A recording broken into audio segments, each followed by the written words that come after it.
am Miles Weston. And I'm Kerry Phillips. And this is the Set Piece Podcast, where we talk about everything to do with football, mental health and well-being. Another week, another guest. Yeah. And this one has done the rounds, the footballing rounds. There's so many grounds, so many journeys, so many stories, so many football teams that we could talk about. Mr. Tart the Ting. Tart the Ting. Skin to ting. Come on. Pick up your chest. We say, how are you, sir? Well, it could always be better. But yeah, man, I'm in good spirits, you know. Like I said, man, you know, when you're just trying to learn to live. Yeah. I think that's the most important thing right now. It's just learning to live, and, you know, I take great pride in treating those how you expect to be treated. I hear that, great bro. pride in that, man, you know, and as much as you treat people with how you want to be respected, they might not always reciprocate that back, but it doesn't mean you change your ways. Yeah. You know what I mean? It just means sometimes you have to just fall back and just focus again and regroup and, you know, go again, you know. I hear That's that. powerful still. Don't want to embarrass you. Yeah. Don't embarrass me. No, I'm not going to embarrass you, but I have to ask a question. When did that change for you? Because I remember a particular time, when I was at my school talent show, St. Joseph's Academy, and there's an incident that went down, and we won't talk about the incident, but like I knew you as another name, another entity that I knew you as. So when did all of this change for you, the direction? Having children, yeah, you know, it's the biggest change, and it can be a lifesaver for some as well. Yeah, you understand, because you know, when you're growing up with no real guidance. You know, I never grew up with my pops. You know, I'm not ashamed to say it, because I'm not going to be the first, and I definitely won't be the last. However, I had uncles. So I had some structure, but as a young black boy, you still got to kind of find your way. And you get sucked in. The devil's everywhere. Do you understand? It's in the clubs, it's in the drinks, it's in the smoke. And it could be as close as in friends and family. You understand? So, you know, when you're trying to find your way and you end up mixing with certain people, you know, when you get to an age of understanding, you have a choice to make. You know, and not every single choice we make is, you know, the best one. But I always like to believe every choice you make is the right one, because it was good at the time. You know, it's just when we self-reflect now and you think, I should have never done that. But no, you should have done that, because that will steer you onto a better course, you know. So I would say having children, even having children, you still kind of get sucked in as well, because you're trying to live up to an expectation of what's the streets want, shall I say. You understand? But then it's unforgiving when, you know, any of your children, if you have children, tell you you're not there or you're not doing enough. You understand? Of course, and, you know, the reality kicks in, because then you got to kind of learn how to separate yourself now from that group and try and focus on making sure that your children do better than you. So, that was a big turning point for me, man. How much children have you got, if you don't mind? 4 children. Oh, nice. Yeah, nice. 4 children. 1 son, 3 daughters. Nice. Yeah. My youngest is 18 now, so, you know, like I said, I started young. Again, no real guidance, no regrets. You understand? I just had to learn to man up real quick, you know, because, you know, I'm not going to be the first or the last to say this, but, you know, women can't be the easiest to manage or deal with at the best of time. But again, you know, when you're a parent, you got to be held to account. You understand? And again, you know, you just do your best. That's powerful, bro. That's Definitely. powerful. Yeah, we're going to get into the second half. I've got a couple questions already. But obviously, we are the Set Piece Podcast. You know, we do football and mental health for the first half, first 45. Let's get into the football side of things. So, when did it start? What age did you start getting into football? Hey, I probably could walk. You know, I don't want to over-exaggerate, but, you know, I like to say, without overly stereotyping, every young boy's dream in my world, you want to play football. You know, cricket was also there as well. But, football. I would say from I could walk, man. I would say officially, though, I might have been about 9, 8, just playing Sunday grassroots football for Moonshot. That was, I grew up in Newcastle, Deptford, so Moonshot was just there. I could see Moonshot from my house. Do you understand? So again, when you're growing up in a local neighbourhood and you see everyone with the ball and you're going across in the park, before you know it, we want you to come over here and contribute. You know, so from I would say maybe more solidly 8, up and coming, and even up to my age now, it's just never stopped. Do you know what I will say is that when I was looking at the clubs that you've played for, like, and although it may not have got to fully fledged professional in terms of like Prem or like League One and League Two and stuff like that, like you've had a mad career, bro. Like you've had and like sometimes it's easy to not see how good of a career you've had just because it doesn't reach the heights that people think 100%. you're supposed to make. You know what I'm saying? Like it's like because it's mad. I was having someone asked me today, was like, "Oh, how long do you think you're gonna play to?" And I've played football for 18 years, and I'm like, as long as I can continue to play at my standard, then do you know what I'm trying to say? And it be enjoyable. Yeah. Because as soon as it's not enjoyable, then that's when it's a problem. Yeah. Do you know what I mean? It has like, and don't get twisted. A lot of people do things that they don't enjoy because they have to.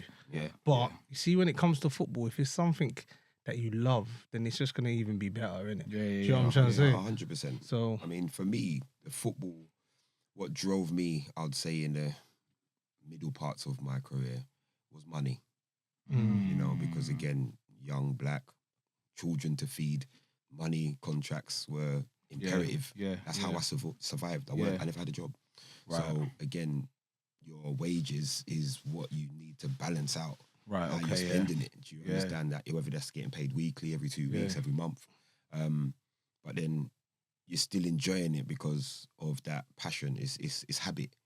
You understand? And again, Did it teach you? Did it kind of help you teach you with regards to like money management as well? yeah, in terms of that? 1,000%. Because I never looked at my money weekly. I always looked at it monthly. Always. It's a wage. You understand? So if I'm looking at my money weekly, it's gonna done.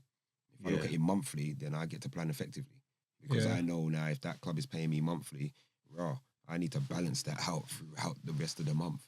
Yeah, if you've got a job, it kind of works out as well because then it tops up what you're earning. Yeah. But at the same time, what comes in still has to go out. Because I know how I was at that stage of my career, I was exactly the same. It was money. But did that change? What do you mean? So you see, like you said, there was a stage of your life where you're playing football for money. Did that change back to the love of doing it? No, it was both. It was still both. I mean, the yeah. passion is still there. Yeah. I'm earning my money and I'm earning it well. You understand? However, you know, when you look at things like clean sheets, I'm a defender. So again, going into a club and saying, look, I want a clean sheet bonus and I want a goal bonus because I score goals too. So again, when I know, say, maybe my fullback or my other centre half or my right back has made a mistake, I'm hounding him for my clean sheet bonus. Because that mistake has cost me my extra. You see where I'm coming from? You know, so but do you know what? I've never. That's looked at it what like that, football's you know? moving. Listen, you see what? That's what football's missing. Yeah. I promise you, people will get held accountable. Do you know what I'm saying? Yeah. You know, because again, as a defender, I love defending. Yeah. Do you understand? I know if I've got up against a forward, you ain't getting change. You understand that? And when people say I'm good in the air, I take great pride in winning that first football. So when you've got fullbacks that might get the ball from the goalkeeper or the keeper's kicking it going long, that first ball, bang, is coming straight back. So again, knowing that my goalkeeper didn't really play with keepers that really sweat much. The point I'm trying to make is I took great pride in winning that first ball. You know, some gaffers might say pick up the seconds. Do you know what I mean? No, the first ball. Do you understand? Because the first ball is the killer ball. You understand? Like the seconds is scraps. Might get a bit of luck. Do you know what I mean? That first ball is going straight back. You know, Do they teach that nowadays? In terms of like first ball, are they still talking about second? God, I think the way, I can't remember the person's name. I know his wife spoke heavily about it. It's more health and safety now header in the football. So in the youngsters up and coming, I think there's a law that they're putting in that they can't header until under. Yeah. I think there's a law coming. under 9s, under 10s now. something like that. But below you're not allowed to header. You're not allowed to header the ball. But if I'm honest with you, what I was gonna say, the ball's on the floor all the time now. Anyway, Yeah. they don't teach kids to go long. It's all tiki-taka football. Okay. So like you wouldn't. That's what I'm saying. People holding people accountable. Because I'm not saying now they don't. Obviously, you get held accountable. Some people do, but that is a leader. Yeah. What he's saying. Yeah. Do you know what I'm saying? So Now, I'm not saying there's no leaders, but football's not the same. No, it is not the same. It's different. Totally it's different. I mean, I think Pep showed his hand when he got rid of Joe Hart. You know what I mean? He couldn't play well with the football at his feet. Yeah. That is what it is. But then was Joe Hart instructed all of his career? Spot, go long. But that's old school. mentality. Hit the target, man. Hit the target, man. Yeah. And there's a guy in this, well, you're knighting, is running off the shoulder. Do you know what I mean? Because that was what football was, classic 4-4-2. Now there's all these different systems now, you know, where you've got the one in the pocket or you've got the two holding. Or inverted fullbacks. Yeah, because a lot of fullbacks of today, they're bombing on and overlapping, you know. But again, it depends on how or the style of football you want to play. I manage now. I base my team on my defence. You're as strong as your defence. So then talk to me about, like, for when you first went for your first trials, correct me if I'm wrong, you had trials with West Ham and Millwall. Yeah. And what was that like? I mean, how old are you? Oh, I wonder. I was like 15. Okay. 16. Yeah, still at Moonshot. Yeah. Didn't know no different, playing district football as well. And when you get a call up like that, you're thinking, oh my gosh, like, it's an opportunity here. And everyone's like, no, go on, Baker. Like, you understand? Like, but back then I'm just like, all right, cool. And it was different because you feel that you're somewhere where you want to be. But I think what I was looking for at that time was love from a male. Do you know what I mean? Because again, I never grew up with my dad. Do you understand? So I was that individual that needed their arm around their shoulder. Like if I was in school, especially from primary school up and coming, you know, I'd get into a madness and the teachers are running to come and rescue me. Do you understand that? Because they cared about my well-being. However, knowing that I had to go through that adversity at that time by myself, you know, my mum has always been very supportive of me playing football, but again, it was just, you're only over the road at the park. Do you understand that? So, let me ask you a question. How did you get to football? Yeah, my nan. Oh, my nan's been my biggest, and God rest her soul. Yeah, man, because my nan lived in New Cross, Deptford. That's where they grew up. Yeah. So again, I was always there. Used to leave from there, go school. Do you understand? Like, so again, back then, if I can recall, it was getting on a bus and a train. That's what I was about to say. Yeah. I knew you were going to say that. Getting on a bus and a train. I knew you were by yourself, right? By myself, man. So when you went to the trials, who took you? Myself. This is what I'm saying. Wow. And, this is what I'm saying. And, you know, again, I would say being young, being black back then, not many black fathers were on the sideline with their boys. So I'm in the jungle trying to eat by myself with an attitude as well. Do you understand? Because again, you know, I don't know none of you lot in it. So when, do you know, like this, man, like, you know, like when I hear these things, like it makes me appreciate things so much more. I swear. And this is what, you see, like sometimes you have to hear this stuff to like think about your own journey. Yeah. Because I'm thinking, you're 15, getting the bus and the train to West Ham, turning up, not knowing no one, going to the coach and say, I'm here for a trial by yourself. Then after the trial, leaving and going home at probably about 9 o'clock to get on that bus and train by yourself. By myself. I mean, it's even like when my children were going through school, like, you know, their mums drove. I was a late starter to start driving. So I had to teach them the other side of traveling. You understand? Now my children are wizards. They can get on a bus. They can get on a train. Yeah, Whereas most of their mums are not really too, you know. They don't know about They don't want to do that. Do you understand? Like, I'm getting on a bus. Yeah. I'm like, no, you got to learn how to do that because your car will break down one day. Do you understand? And you've got to then navigate. Do you understand? So they're wizards now. You know what I mean? You're getting on a train and a bus, you know. Again, transport's also modified as well because you can get all these different lines going here and there. But again, they've got to learn how to find their way as well. If they want to drive now, you're more than within your rights to do that. I would encourage you to do that. But at the same time, you had to, back then I had to survive and get by. Do you understand? But I weren't shy of getting on a bus or getting on a train. Sometimes I was intrigued and then, you know, you're sitting and you're looking at these different lines and I'm like, wow, all right, I've got to get that one, I've got to get that one. And I've never been a person that's been shy to ask for help as well. Yeah. Never been too shy because the most you can tell me is no, or I'm not sure. So you said obviously you're a late bloomer with the car side of things, right? So if you don't mind asking, when did you start driving? How long ago roughly? About 5 years ago. about 5 years ago. The only reason I'm saying that, is there's a lot of clubs here, bruv, which means there's a lot of mileage done, with no vehicle. Yeah. I was always at the game. That's the commitment to the game. When you go to Essex, boy, you know what?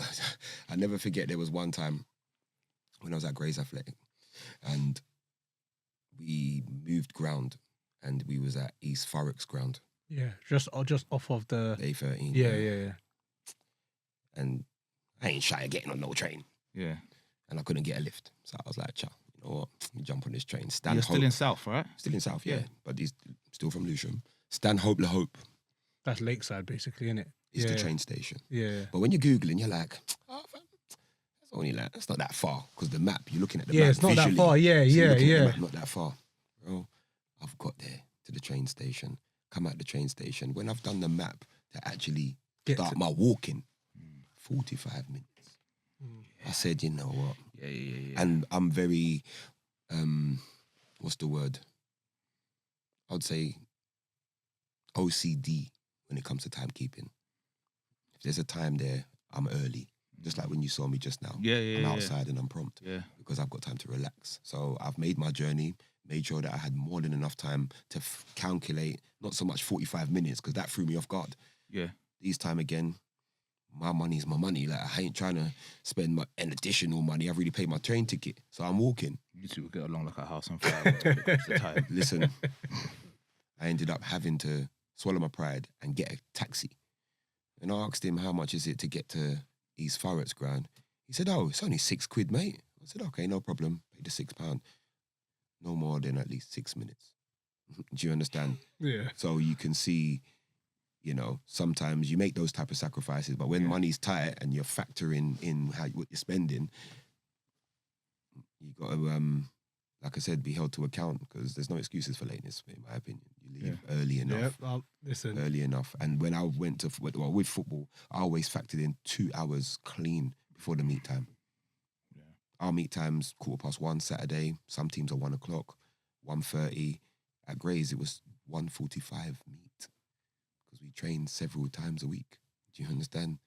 So you see the difference. 1:45, wow, that's different. But that's what you want to do, that's fine, I'm happy with that. But I'd still get there about 1:15. I'm still factoring time just to come in, sit down, same and as relax. me. Exactly the same. If I was as a me, footballer, I'd be late all the time, bro. Do you know my problem is, is I feel like I've got more time than I have.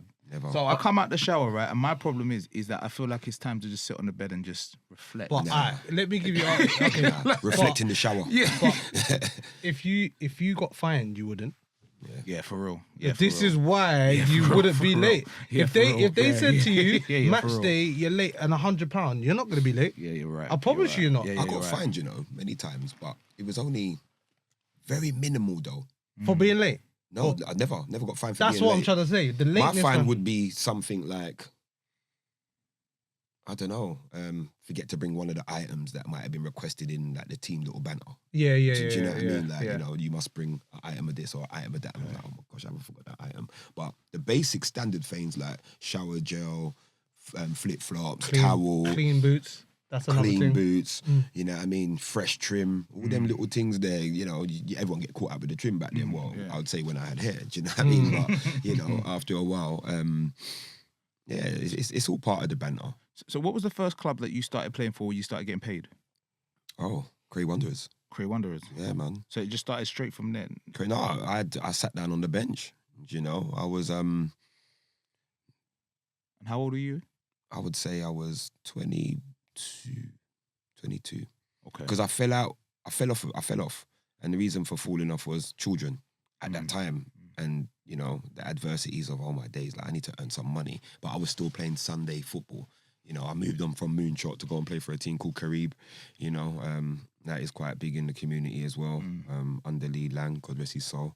But again, you're playing on the side and then a friend who's playing levels, you know what I mean? It's like, nah, Bakes, bruv, you should come back and play Saturdays. I was like, yeah, all right, cool. And I did, do you know what I mean? Went training, they liked me, they signed me. And then it was like, yeah, we're happy to sign you. But back then, it weren't how much I was getting, it was what I was getting.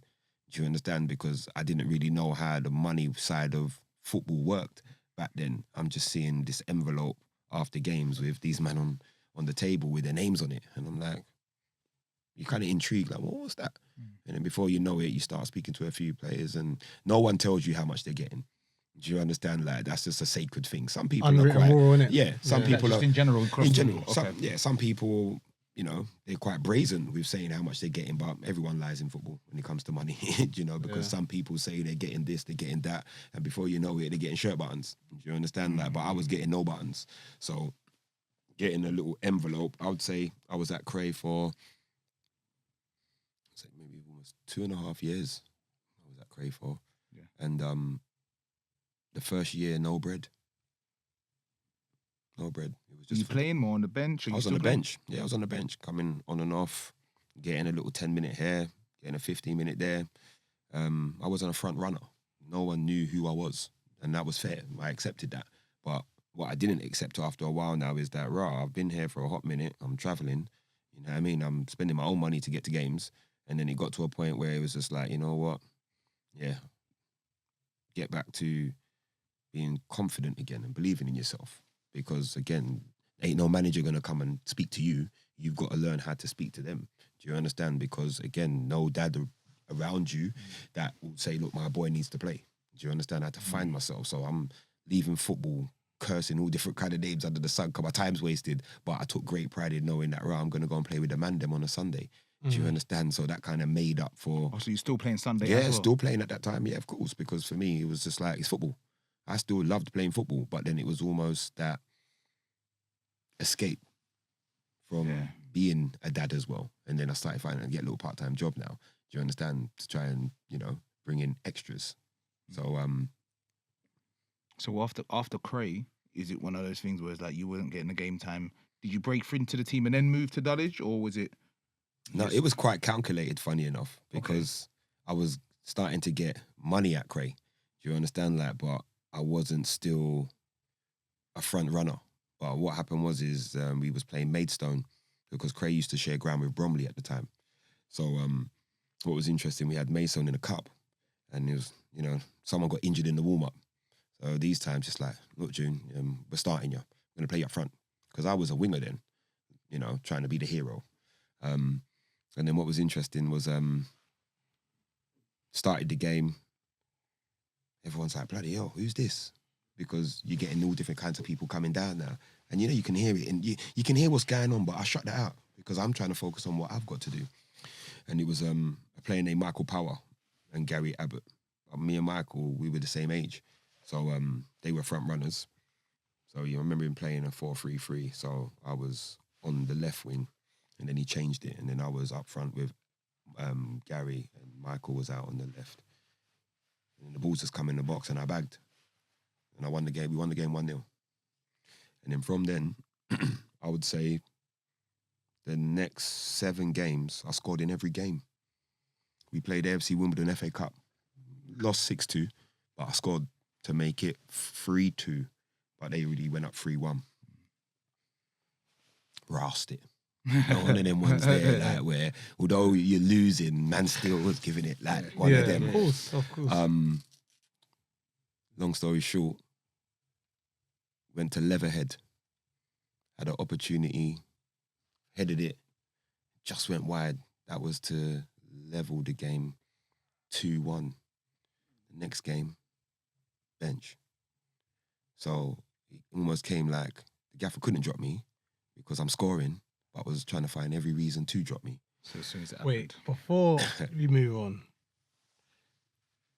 you said you scored 7 games in a row. 7 games back to back. Was you getting paid at this time? Yeah. I was about to say. Yeah. I was just I was getting paid. Yeah. But then that was like my, almost like my exit. Yeah. Do you understand? Yeah, because again, in my mind, I'm like, I'm the main man. Do you understand? Of course. I'm getting love, How you doing, Junior? You start getting the fans. Like the fans always loved me because they saw energy, they saw something different what the team wasn't presenting. Did you after that goal that you scored against? Who did you say you played the first game? Was it Maidstone? Maidstone. Yeah. Did they start paying you from then? No, I was getting travel expenses. I would say maybe about 3 months before then. Yeah, I was getting travel expenses. Because because I just want to know how it went from nothing to something. Yeah, no. Do you know what I'm trying to say? Like, yeah, but then what I was saying from before about the confidence, about, I spoke to the gaffer. I said, look, gaffer, I've been here for a little while now and I'm struggling to get to football, and I see that everyone's getting an envelope, and I know that we haven't actively had that conversation, so I don't blame you. But I would like to start receiving something because you're learning as you're going along now. Do you understand? I don't have that player pool to say, look, I've heard that this man's getting that, I should get that. Because experience is real. It doesn't lie. I was young, 21, 22, thinking, how's this 36-year-old man on the pitch coming to the end of his career, or how's this, 33-year-old man in front of me? Like, I didn't understand that raw. Like, I've got youth on my side, you understand? But youth will have to find a way of learning. Do you understand? And again, what was quite nice is that there was an old guy in the team, Gary Abbott as well, that he put his arm around me. He said, don't worry, June, just be patient. You'll get your time. You understand? Because he was coming to the end of his. But again, all you're thinking is, I'm turning up, I'm seeing the lights, these big floodlights, people are turning up. Cray and Bromley have always had their own little rivalry as well. So you get Bromley watching if Cray have got a game and Bromley ain't got a game, for instance. You know what I mean? So again, it was empowering to know that I've started somewhere, and then you're hearing the fellas on the streets like, right, you playing for them, man, there. Do you understand? Like, and you're not getting paid. So, in like people are planting seeds now, because I was very authentic with it. Oh, you're at Cray, yeah? Say, yeah, but man ain't really playing. You getting peas, man ain't getting no bread. You see what I mean? So when you see a couple of your friends now, when you're traveling to games and you see other people on the circuit, you're starting to think, right, he's getting paid. I'm better than him. So what's going on with me then? Do you understand? And that was the exit, because Chris Dixon, funny enough. Oh, big up Dicko. Yeah, man. Dicko, man. Dicko. It was funny because playing Sundays, Dicko couldn't get in our Sunday team. That's how prolific our team was. And he was playing for Erith and Belvedere at the time before he bust the Dulwich. And then he came and played for us.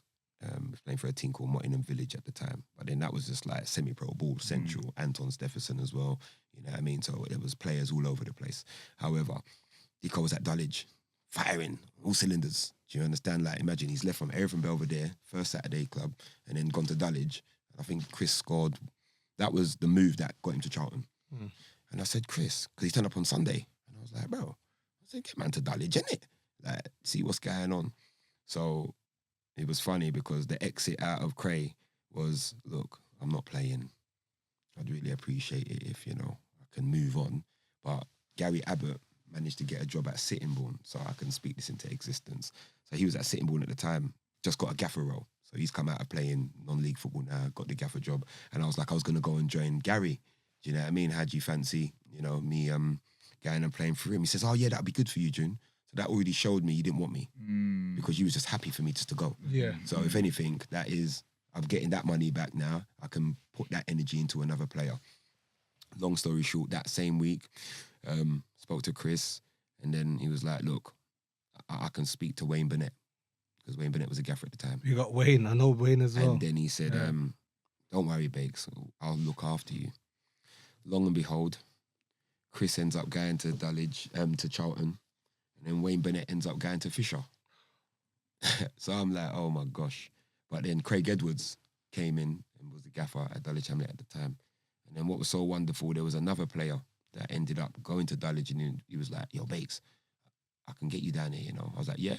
So although I said to the Cray manager at the time that I would like to go to Gary, that kind of waited an extra week and a half, because I never understood that 7-day work and all of them different type of clauses. Sorry, what's the 7-day? So 7-day request. So when you're at a team, you can't just leave and go to another team. You're registered. Okay. So for a team, for you to move on to another team. So you would like mid-season. This is mid-season. This is mid-season. Okay. Sorry. Yeah. So for you to move to another team, you have to. It doesn't matter when. From the season starts, I would say middle August. Once you're signed for that team, a team has to put in a 7-day request for you just to make that transfer into the same division type of thing. But Sittingbourne were quite. Even though there's no money changing hands. No money at all. Because I might leave from a team that's got no money to a team that has got money. Do you see what I mean? Or I might be well off, a family that's just got money, and I'm not worried about the money. I just want to go and play. Right. And sometimes if you're going to go and play, you're going to more play for the lower league teams because the bigger teams, they've got budget. Anyway, spoke to Craig. I know you're at Cray. Can you speak to the secretary so we can waiver the 7 days? Or deregister yourself. So spoke to the Cray manager. I said, can you speak to the secretary? Had the secretary's number. These time I was working a little part-time job. And then I got a call from him and then I was like, yeah, can you deregister me so it'd be easier rather than waiving 7 days? Bruv, the moment he deregistered me, bruv, signed for Dulwich Hamlet. Good. I kid you not. That following Saturday, Dulwich versus Cray Wanderers, What happened? Yeah, I need to know this. Yeah. My mum came because I'd always invite my mum to the big games because mum, it's no point you coming and watching me on a Saturday and I'm sitting there watching football matches. Do you understand? But there was games where he would bring me on at Cray at the time, and obviously, you know, my mum said, "Boy, the crowd were really calling for you, Junior." You know what I mean? So when I went to Dulwich now at home, Dulwich, and what was so empowering, home debut, bruv, first game. So imagine now when I've turned up and I've come out the dugout proud, you know, pink and, you know, navy stripes, chest pumped out. I'll show you, man, what I'm about, innit? And you're starting as well. And I'm starting as well, left wing. Okay. You understand? Like, rip them, whipping in balls, little free kick come. I was like, get to me, because I'm trying to do everything now to try and score. But, you know, leant back, that ball's still travelling. You know what I mean? So I was obviously doing too much. But again, I was so good aerially, even when that ball would come out to me from the goalkeeper, it's nodding it back in. Do you understand? Yeah. Hopefully the striker holds it up and I run in behind if possible. And you know what my mum said to me? She said, Junior, the Cray Wanderers fans didn't know whether to cheer for you or to cry for you because of the impact that I left with them. Do you understand? Yeah. Because when I'd come on, they just couldn't understand how I made that transfer in a week because I just made it. But the gaffer didn't say a word to me, you know. Not even a... He was vexed. He was vexed. What was the score, please? We won 2-1. Oh, I love it. I'll ask you both a question, yeah. So based on that, because correct me if I'm wrong, right? So you built a good relationship with those in the team at Cray. Like you had a good relationship with the players and stuff eventually, like that, yeah, eventually, yeah, of course. Because again, you know, you're sitting down there, and you know when they're seeing that you've got the legs to stretch teams and do well. Do you understand? There comes a point now where it's like, rah, go on, June. You know what I mean? Yeah. You know, and you start calling you Bakes now because obviously your name gets abbreviated. Do you see what I mean? So now what I want to ask, right?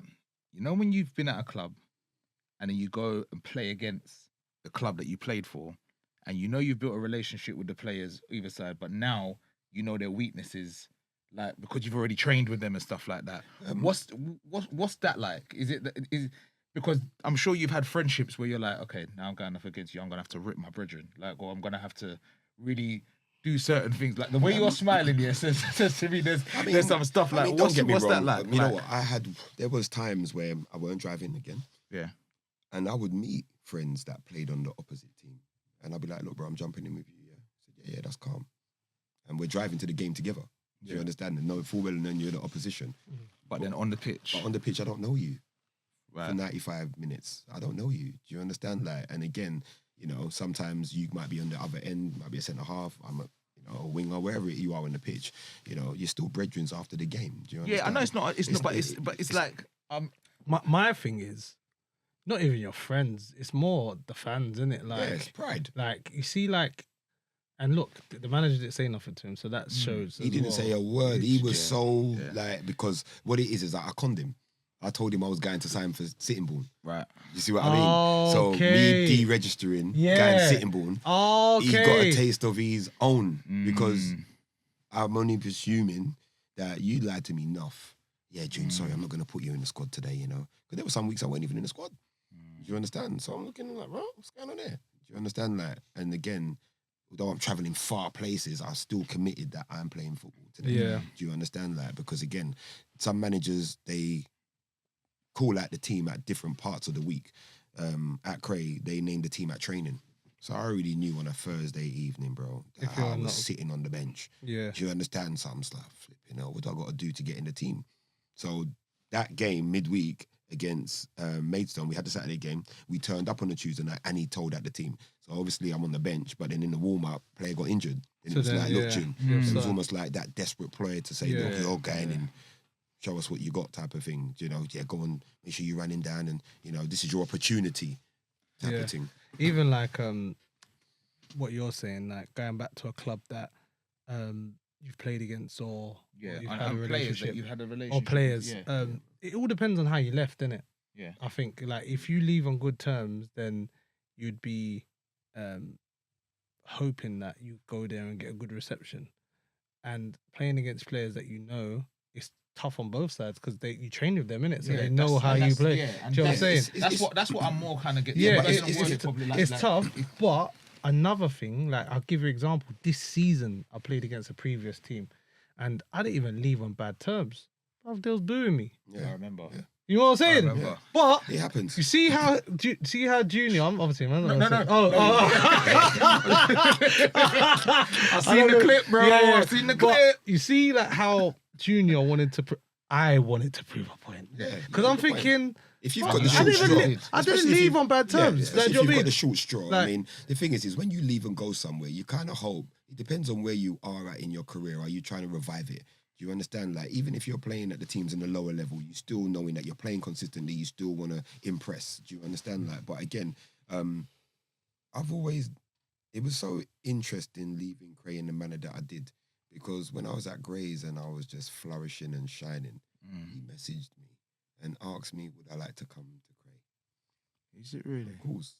That's because when you're playing, you get confidence. Of course. You get better and people start to notice you. So what was so interesting, he never cared about my career. He just knew how effective I was in the air. Do you understand that? And I messaged him and I said, oh, don't worry. I'll see you on Saturday. He said, see me on Saturday. I said, yeah, we got you in the FA trophy. Okay. Peppered them. Serious? Clean sheet. Okay. So now, so what I need to find out now is, you said you love defending. I love defending. But you started going up front, wing and everything like that. Yeah. What club was it, and how did it come into you deciding I'm a centre back? Yeah, you know what was interesting is that I was almost like a winger striker at Cray. Yeah. When I went to Dulwich, I ended up becoming a winger. That was just my position because there was just ballers all over the place. And then Craig ended up signing a couple players, but again, I still weren't renowned. And I got injured. So because Dulwich went on a run, I'm struggling to get into a team. Yeah.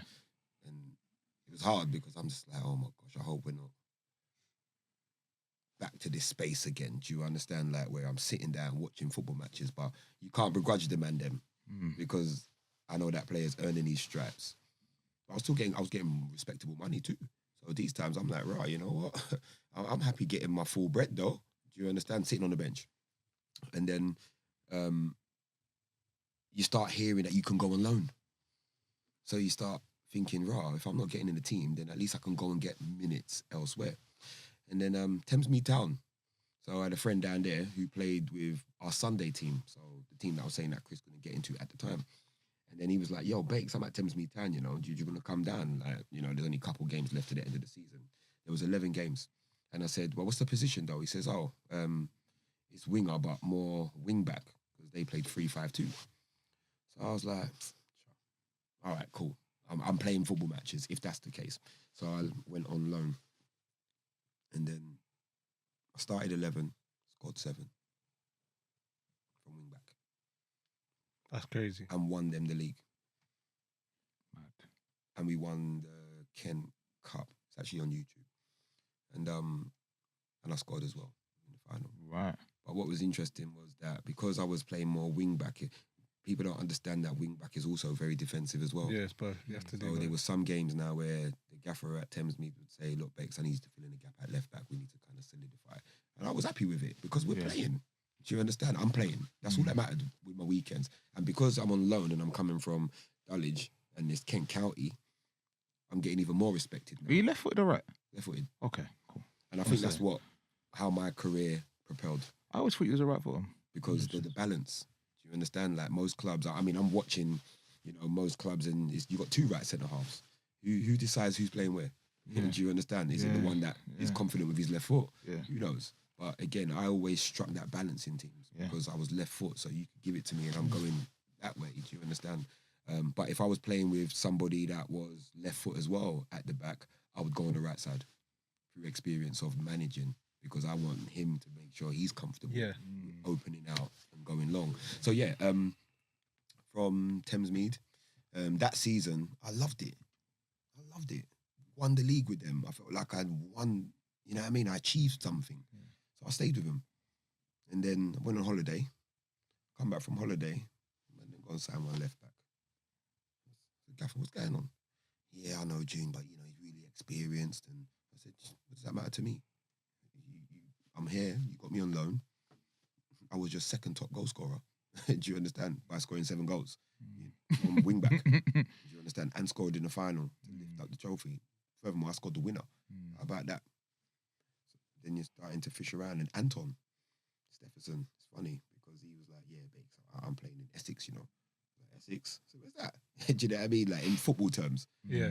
And he says, yeah, I'm with a good friend of mine still, just helping him out at his team. I said, where's that? He says, Tilbury. Tilbury. But because I'm a wizard now at making these journeys now, raw, how do I get there? That's quite straightforward. I'm thinking West Ham days, getting that C2C, you understand? Like, so I said, no, it's a Bakes, don't worry, man. You just meet me down the road on the ends and I can jump in with you. All right, cool, no problem. So I've got a lift now. So that's how I started to network now that, raw, you know what? Not only am I asking my friend if he can drop me, but I need to start planting seeds now wherever I'm going. I need to start saying, where about do you live, bro? I said, do you mind if I jump in with you? But I'm one of that person that would say, here's a little £5. Yeah. Do you understand? Show respect. No petrol. And some people are nice to say, you know what, we're going the same way, man. You don't have to do that. But it's always nice to offer. Do you understand? Went to Tilbury, and then what was interesting now is obviously Anton says, nah, Bakes is a winger, but he can play left back. Left back was the position that needed filling. So I played there. We travelled to Folkestone. That's far. My brother. That's like near Dover, basically, yeah. I know that. Folkestone, Tuesday night, in the Ryman League Cup. Brother, never been there before. So you can imagine leaving out of work, going somewhere completely different, meeting up with a man as well to get there. Unbelievable. Went there. Centre half gets injured in the warm-up. Boy, Bakes, I know it's not your position, you know, but aerially, you're brilliant. I just need you to fill in a gap that game. Bruv. 2-1 away. Won the game. From then, you're a centre half, mate. What is it? Never came out of there. Did you ever want to go back up front or on the wing? Of course. You did. I played up front today. You know what I mean? I score goals. You know, put me anywhere, I'm going to work. My very first position when I first started playing football, I was a goalkeeper. So moonshot days from the age of 8 all the way to 14 was goal. How I got that move to West Ham was, that trial, was going to school. I went Crofton. So on the AstroTurf, man ain't diving on them sandy thing there. Do you understand? Like, so I'm out on the pitch running around. You understand? Like, and then it's, after a while, he got to a point where, no, I don't want to go and go no more. Yeah, I'm enjoying this. Yeah, I'm taking man on. Yeah. You understand? Whether it's the leap that I had or overly committed, I don't know. But yeah, centre half it was. And then what was interesting is we won the Ryman League Cup. It was the first time Tilbury won that from the day that cup got founded. I think I'm not sure the name of that particular cup now is called. I don't know if it's Bostic Cup or something, but we won that cup. So Tilbury were the first team to ever win that. We went all the way to Harrow Borough, but they played at Staines at the time. Yeah. No, the final was just at Staines Town. So again, we won that cup.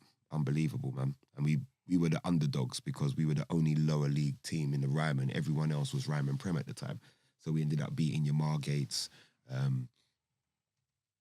beat Billericay in the semi-final, and then we're playing Harrow Borough in the final. Like, I'm thinking, oh, okay, cool. And we end up winning. Wonderful. But I was centre half. What was the adjustment like Because you've gone from going up and down the wing, you've gone from scoring goals to now it's just like, okay, yeah, I need to be disciplined. I need to learn positioning and holding yourself to account, man. Yeah. You ain't coming down my alley and getting change. You understand? Like, and again, you know, most teams do 3, most teams do the 4, like you said, inverted, left fullbacks. I was just happy to be playing football and just letting it all go. Do you understand? The week. You understand? Like, finishing a game. But, you know, some people would say, bloody hell, but Bakes, you play too much football. Like, I was playing Saturday, I was still playing Sunday. Do you understand? Like, and looking forward to my Tuesday nights.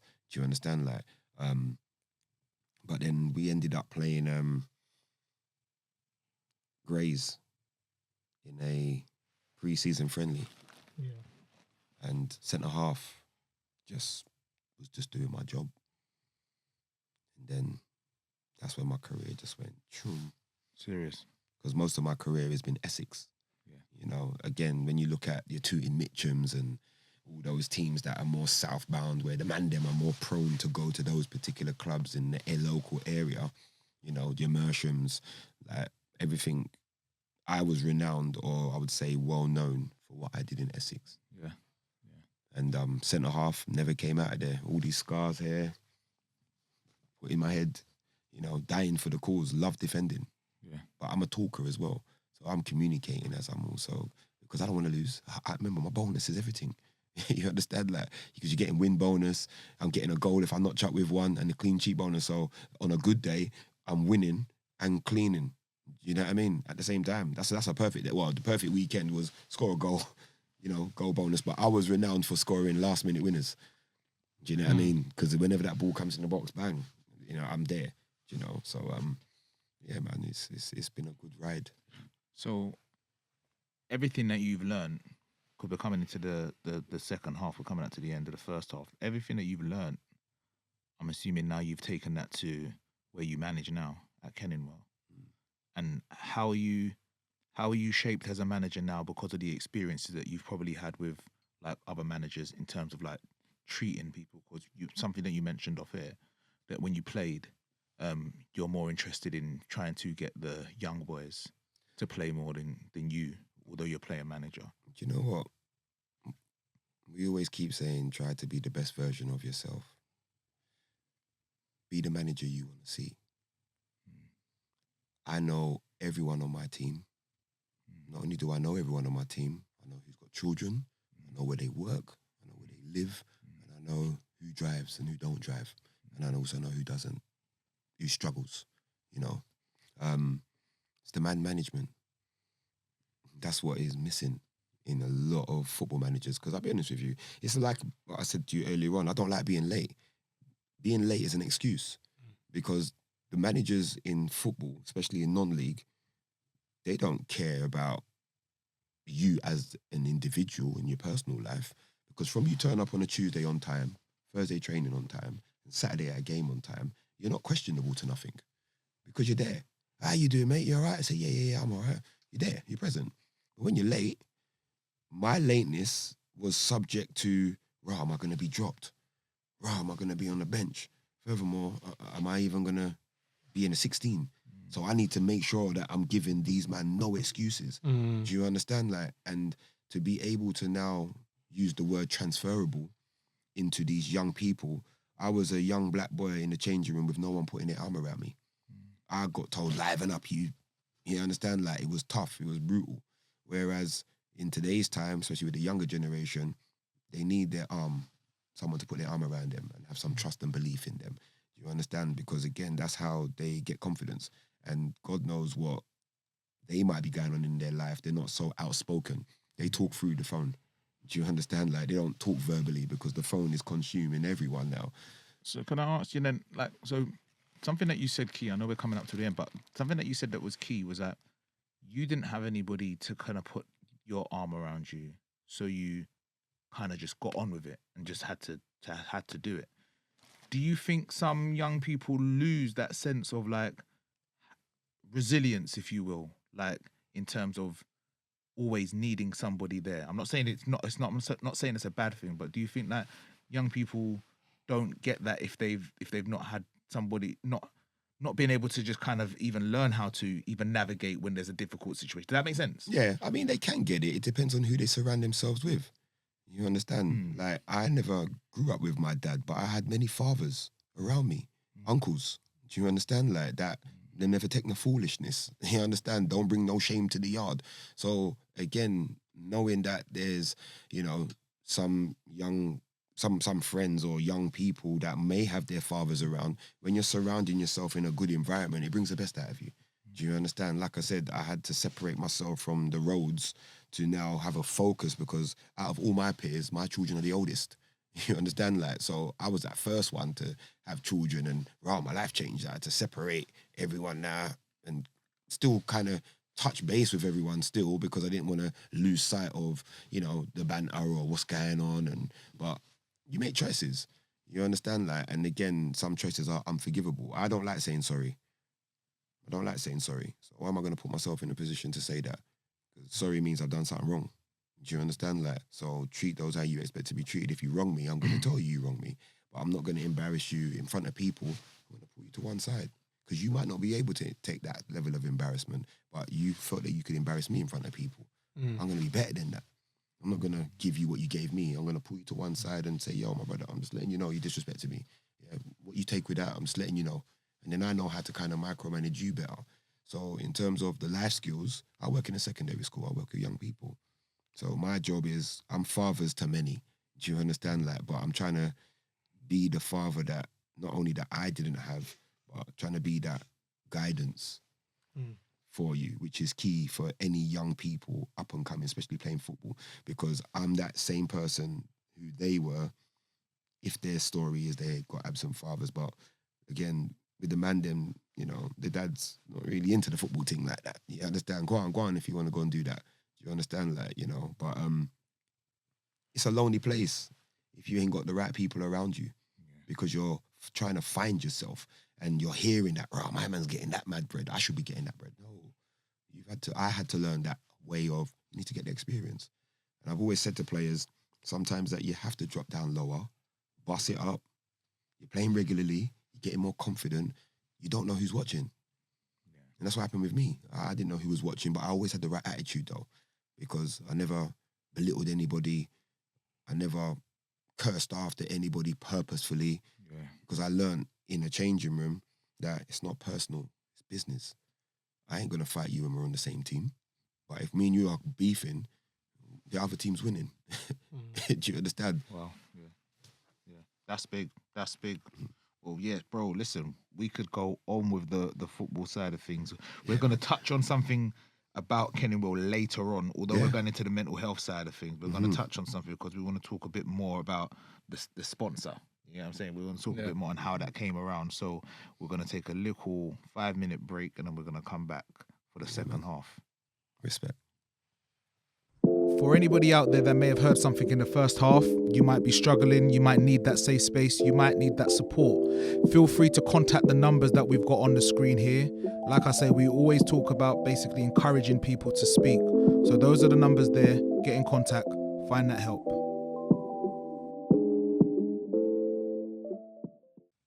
Yes, people, we are back with the second half of the Set Piece podcast. So, Gina, every time that we come back on to in the second half, we always ask our guests a particular question. So the question we start with all the time is, what does mental health and well-being mean to you? Yeah, it means everything. Because if your mind's not right, you're not there. You know? And in today's time, especially lockdown, I think it's heightened mental health and well-being a lot more. Because when I grew up, I couldn't go to my mum and say my mental health or I'm overwhelmed. That'd get boxed out. You understand? So we live in a time where, you know, I believe that it is real. It's very factual, but it could also be used as an excuse as well. Because people like to play on being a general and finding ways of getting out of situations by saying that I'm too overwhelmed to do this or my mental health is not right. Okay, what are you trying to do to fix that? Because I'm very solution driven. Do you understand? So it's all about how can we support you get better in today's time, especially where I work with young people. I'm getting 12 and 13-year-olds telling me that my well-being is heavily affected. Where did you learn that? Do you understand? You've got to hear that from somewhere too, because learned behavior is real. You understand? And I like to say that you are a product of your surroundings. So things in life situations can happen where, people don't deal with trauma very well. You understand? Because as men, especially men, we mask things, we hide it, and we just kind of let's carry on our merry-go way, and then until it blows out or there's a situation, then you're hearing about it. Well, why didn't you say? Do you understand? And sometimes the fear of expressing yourself can also be a fear in itself, because you don't want people to prejudge what it might be that you're going through. But, it's one thing I've learned, it's okay not to be okay. So that brings me to kind of two questions then. So I know you said about back in the day you couldn't bring up mental health to your mum because obviously he wouldn't be taken. I wouldn't say so. Sorry to cut you. I wouldn't say so much wouldn't be taken. It was just not heard of. Yeah. I don't remember the word even anxiety when I was young growing up. Yeah. Because you just never heard it. So then let me ask you then, do you feel like looking back now, do you feel like you could notice players that you've played with along the way that were struggling with their mental health and their well-being? Yeah. But obviously it wasn't spoken about because not really in football. We didn't really talk about it. Everything's just deemed. No, 100%. Yeah, 100%. I grew up playing ISS soccer.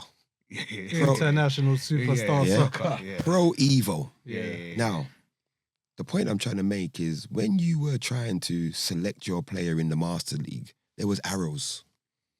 And you knew that when your top man had the red arrow, he's going to give you everything. Wow. But when you also knew that your top player also had the grey arrow or the purple arrow, you knew that you can't use him. Yeah. That's the mindset of going into football. Because you can afford to carry ones and two that are not quite at their best. But you can't carry threes and fours. Your team's done. Yeah. Because everyone is entitled to have an off day. But what's going on with you, though? Because if I knew that you were going through something so traumatic, I wouldn't have you there. I would tell you to go and sort out your situation, because that's more important. Health is wealth. 100%. And we're learning a lot more of that now. That's why there's so many gyms. Do you understand? Obesity, even in schools, is real. That's why they make it mandatory, regardless whether you pick that as your GCSE, for you to still mandatory do it throughout your whole school life.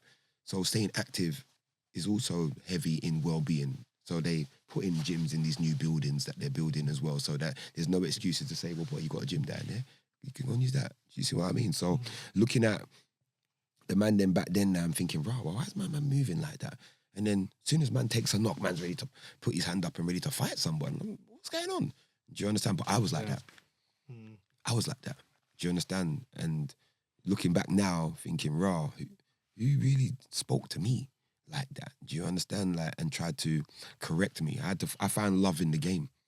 Do you understand? Because there were seniors when I was going to other teams, and after a while now, I started to become the senior in the team now, thinking, like I said, be the manager that I want to see, because I've played under loads of managers, and again, what did that manager do for you though?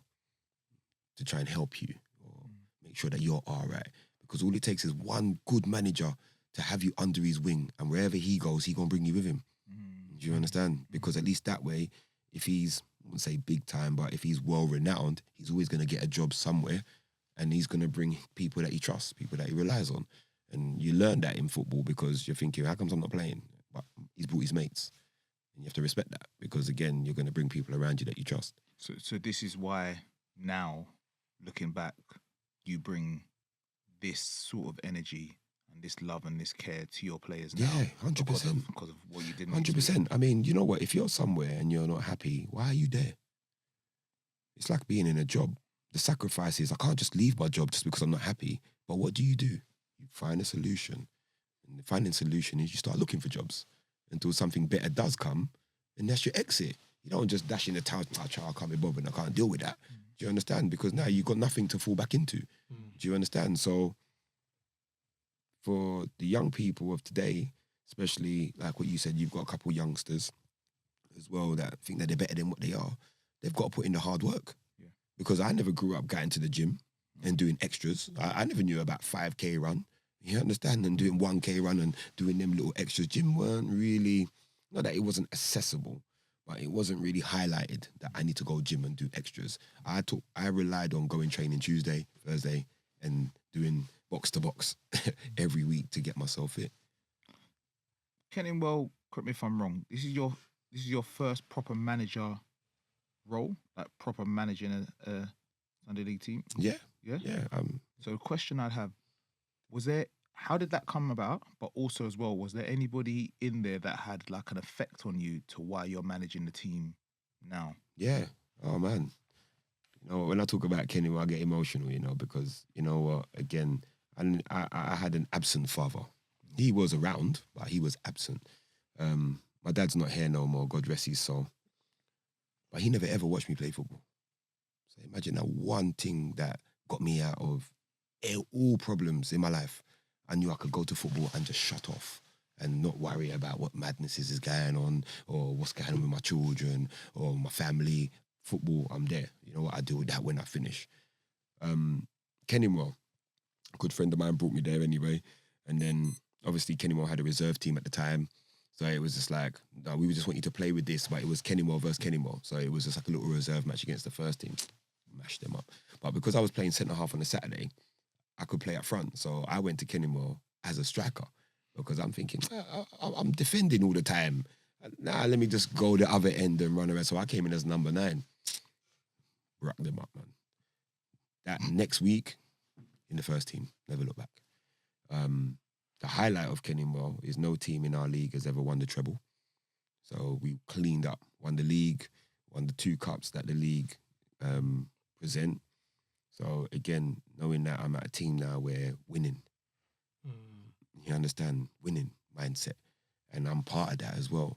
I wasn't a captain from the jump, but then knowing that when the management turned up, I was always prompt. I was the first one there, waiting at the gate for the man to open the gate. Do you understand? Like, and come on, give me the bag. I'll carry the bag in. Walking with the bag. It's all right. I can put out the kit. I'm here. I'll help. Do you understand? And before I started knowing it, as much as I was a player, I also knew what sizes man them were wearing. So them small little skills was already creeping in without me even realising You're learning. So I'm learning as I'm going along.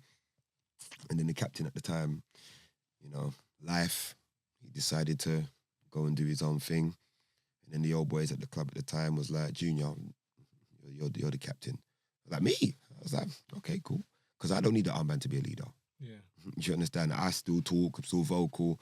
As much as people rubbish the mindset of Sunday League, it's still a platform where young people can go and express themselves. Because if you're blessed to play Sunday, you never made it. That's the reality of professional football. If you're blessed to see a talent, bro, what are you doing there? You never made it. Yeah, you might be around the non-league circuit doing certain things, but again, Sundays, I started to love it. Just loved it. But I always loved Sundays anyway, because that's how I started. So again, at Kenningwell, turning up every week, lose a couple games here, a couple games there, but still winning.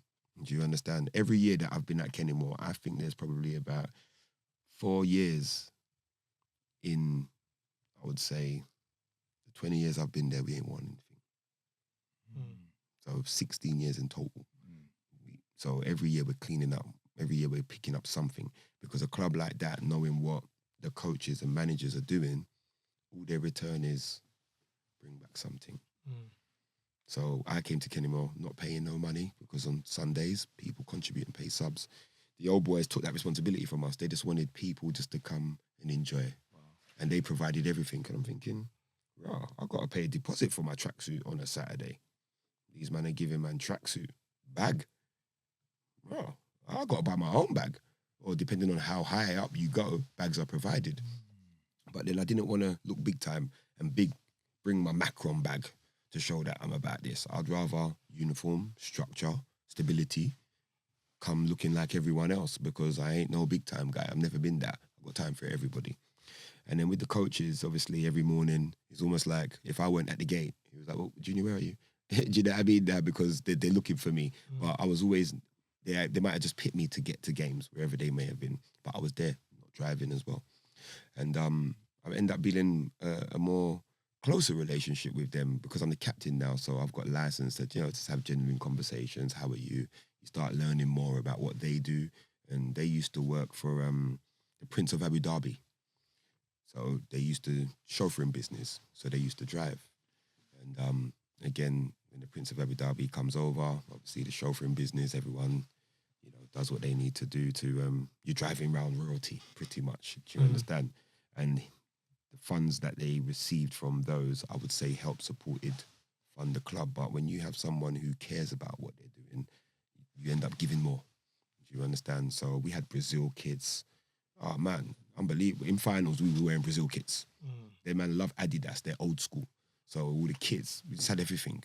Water bottles, do you know where it gets cold and you got your thermals? Yeah. Them man even had their own thermals with the Kenny Moore badge on it. They cared about their club. They wanted to look the part. And when you look the part, feel the part, you look the best. Yeah. But looking the best has to come with reward. And that is silverware. Yeah. It makes sense having all of that and you don't get nothing. So again, struggling through life, not really having a job, but still earning money through football. Again, these men also talk to me too. Do you understand, that they had someone that was there that was just willing, but then now I'm a Kenilworth man. I'm now trying to think, right, how can I make this team stronger? Do you understand? So there was a player named George Kamarazi. His name's Big G. I brought him into Sunday football. He came out of the Nike Academy and then Peterborough, he was at. And then he came into Gray's Athletic at the time. And I was like, George, I said, we finished the game and at training, and then I jumped on the train. I see the young lion at the bottom there. I was like, yo, what's going on? Come, man, come sit down there. I said, where you live? He says, oh, I live in Evergreen. I said, what? I said, so do I. So I'm thinking, now I got this young lion under my wing now. Because again, he's just broken out. But I was like, you're never going to start as a goalkeeper, because we've got a goalkeeper from West Ham. So you're not going to start. So how about coming and playing regular football for me? He was like, where's that? And I said, well, it's Brockley, it's Kenilworth. So imagine knowing that you've got a 6'6" goalkeeper in goal. You know what I mean? You're thinking, okay, I've sorted that out now. Then you start signing other men from round the way to make your thing where you're at better. Because I don't want to just turn up and I'm just doing more than I might need to. But Kenilworth were used to winning. But now, from, I would say, my input as well, every year just kept consistently winning. And it's an old school mindset, Miles. You would know, no one bigger than the club. It don't matter how good you are. Disrespect in the higher levels, there's consequences to that. But there's also consequences even for free. Because disrespect, no one takes that very well. So knowing that, I was bringing individuals there as well. It got to a point where money dries up. You understand? The old boys, them are getting old as well. So I'm bringing certain men into the club. And I weren't driving. So knowing I weren't driving, them man there wanted to fold the club, but they wanted to offer it an opportunity for one of us young lions to run the club. And that was probably about 7 years ago. They're tired. The old boy, them are carrying bags and balls and all them kind of things there. But bear in mind, I still weren't driving. And then I brought a player to the club and he was ready to step up into management. So 5 of us sat down in the back room that cared, I would say, or that was in a position to help the running of the club. So there was 5 of us to start off with. All six of us, make sure we put £50 in every month. Regardless of whatever's going on, just put £50 in every month. Straight away, you got £300. Do you understand? But at least that way, it's still adding up. So again, you're paying for the match fees, referees, food, whatever. Then, Cray, he's the manager. But I'm going to support him. Do you understand? Because out of the 6, only 4 of us could be present on match day. The other 2, secretary and the chairman, they couldn't really be about like that. But the 2 old boys would still come down every week regardless. So as much as we've got a manager, they're still there every week watching, seeing, overseeing what's going on. And even up to today, one of them was still there now. Do you understand? One's just on holiday. He'd be back next week. And he would still be there because that's what they do. Anyway, so moving on. The manager, he now decides that, a Saturday job became available to him. So imagine he's a Saturday manager now, and he's still managing the Sunday team. You know, the politics of life at home. You know, you got to be the family man as well, so you can't all do both. Do you understand? So he was going through them things and other things, what was also going on. And then their man have looked at me, and I was like, what's going on? He said, yeah, you know, he wants to move on now. It's got to be you. I said, what's got to be me? He said, you got to run the club. I said, me? I said, it makes sense, but I ain't in a position to run the club. But again, it's like, raw. I don't drive. We'll sort it. So what do you mean you sort it? Yeah, man, they paid for me to drive. Wow. I still had to go and sort out my own wheels. But head start. Yeah. Because that's big. As a manager, you have to drive. Imagine knowing you're a gaffer and your gaffer's on the bus. Yeah. Or your gaffer's on the train and he's got a board and he's there. Yeah. But they cared about me. Do you understand? And you would only go out your way for something like that to care about you. Yeah. You understand? I always had my theory anyway, because you know I was always planning to do it. Yeah. You understand? But the reason why I never drove any earlier is because of my children. You know, I felt like at that time driving was a selfish thing. You know, because work was a bit sporadic and at the best of times. Reality kicks in when you're not getting contracts and you're not getting the bread that you were used to, the high times. Yeah. So reality kicks in because as you're getting older, money in football gets lesser and lesser and lesser. And like I said, I wage out my money monthly because I'm budgeting on how I best have to spend that. So they sorted that out. Got a car, rah. And then even people locally, rah, you driving now, Bakes, yeah? You know what I mean? Because they're seeing you in the car. Yeah. But I could say anything. I've been driving for a long time. You ain't seen me. No. It's like I'm a new driver. Very, very recent type of thing. Because again, confidence, you're trying to build up yourself. But you know, like where you're doing your lessons at your big age, you don't really want no one seeing you. You know what I mean? Like, so I went off the ends to do mine. But that's growth, though. Yeah, but that's growth. Because again, you just don't want people seeing that you have not done that. You know, because again, some young people, as soon as they get their provisional, bang, they're ready to start doing their things. But me, I was a slow burner. My regret is I wish I did do it a lot earlier. But again, you know, I'm here where I'm at now. So I've been managing the club for the last 5 years, you know, and every year picked up silverware. Let me ask you a question. So was there ever a time, where your Saturday club moaned at you for playing Sunday football? Oh, man. Yeah, there's only this one time. So, obviously... So, my full name is Junior Joseph Baker. I was on a contract at Gray's. So, when you're in a contract, obviously, because I was a wanted player now, they wanted to lock me down. So, I was brilliant, getting good money. But I love Sundays. So, I couldn't play. But imagine knowing that you've been playing for a team now, and it was just like, all right, you know what? I said, sign me under Junior Joseph. You know what I mean? Because again, it's Junior Baker. That's what everyone knows me as. Yeah. So, again, playing. And then I told the player, told everyone in the changing room, please, no matter what you do, don't tweet me. You can't put me out there like that because I shouldn't be playing, type of thing. And one of the players, unfortunately, did that. And because he atted my name on Twitter, it aired lights. And the club found out about it. And they fined me a whole month's wages. So imagine knowing that, that is your source of income.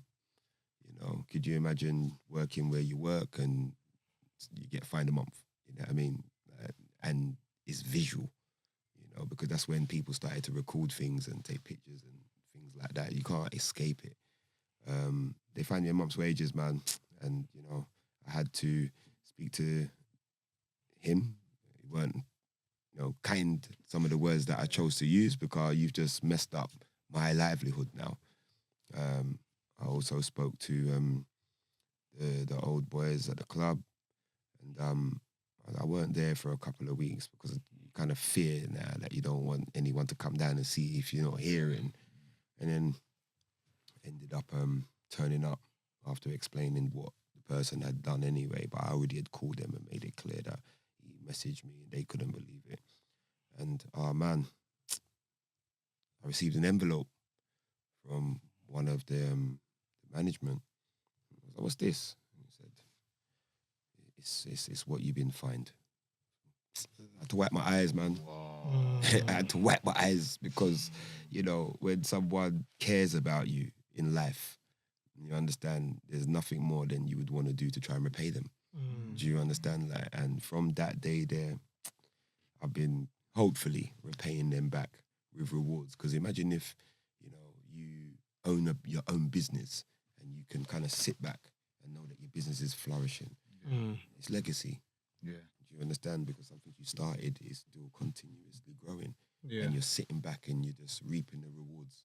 Do you understand? Because they don't want nothing from us. Like, you know, all they want is to see their club that they've been a part of for well over, you know, 58 years, still going strong, knowing that there's someone at the club who's, I would say, got gentlemanly values. Yeah. You understand? I'm chivalrous. It's not dead. I'll open the door. You understand?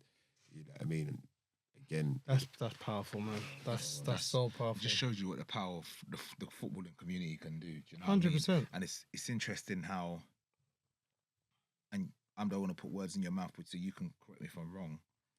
Although you had all of the kind of financial side of things on the Saturday, the Sunday is what gave you the love. Yeah, the Sunday was really the love and the joy without the money there. Yeah, 100%. I mean, you know, Kelly Andrews, he was moonshot gaffer. He took to me. I remember one time I was getting in trouble at school. My mum told me I weren't going football. My gosh, who told the gaffer, Kelly, at the time to go and knock on my mum's door and ask if Junior can come and play because we need him? But he done that. And my mum let me go because an elder come to the house and asked. But I still made it out of my house alive when I came back home. I'll say no more. But then I met Lee along the journey. And again, Lee put his arm around me and he looked after me. Do you understand? So everywhere I've gone, Sunday related, people have put their arm around me. Yeah. And Saturdays is you're kind of in a world on your own because you got to figure it out. Yeah. Do you understand? You got to find somewhere where you're getting the love. And if you're not getting the love, you got to then find somewhere else. But the love is you playing. Yeah. Because it don't make sense you turning up and playing the game that we all love if you're sitting there watching football matches. Yeah. Because I don't like watching football at all. When I turn as a manager now, I kid you not, I put on the kit. I got my shorts on, I got my socks on, I got my jersey on, my number. No one in Kenilworth Club wears the number 4. Number 4, Maurice Walker founded the actual club itself. He wore number 4. God rest his soul. From that day, I've adopted number 4, but I always played the number 4 when I became a centre half. Yeah. And the reason why I wore the number 4 is because everything happens for a reason. Yeah. So you've stuck with that. I was just blessed to have that as a centre half wearing number 4. Because when you speak to some coaches, they ask you, what number are you? Do you understand? So they identify 4 as DM. Yeah.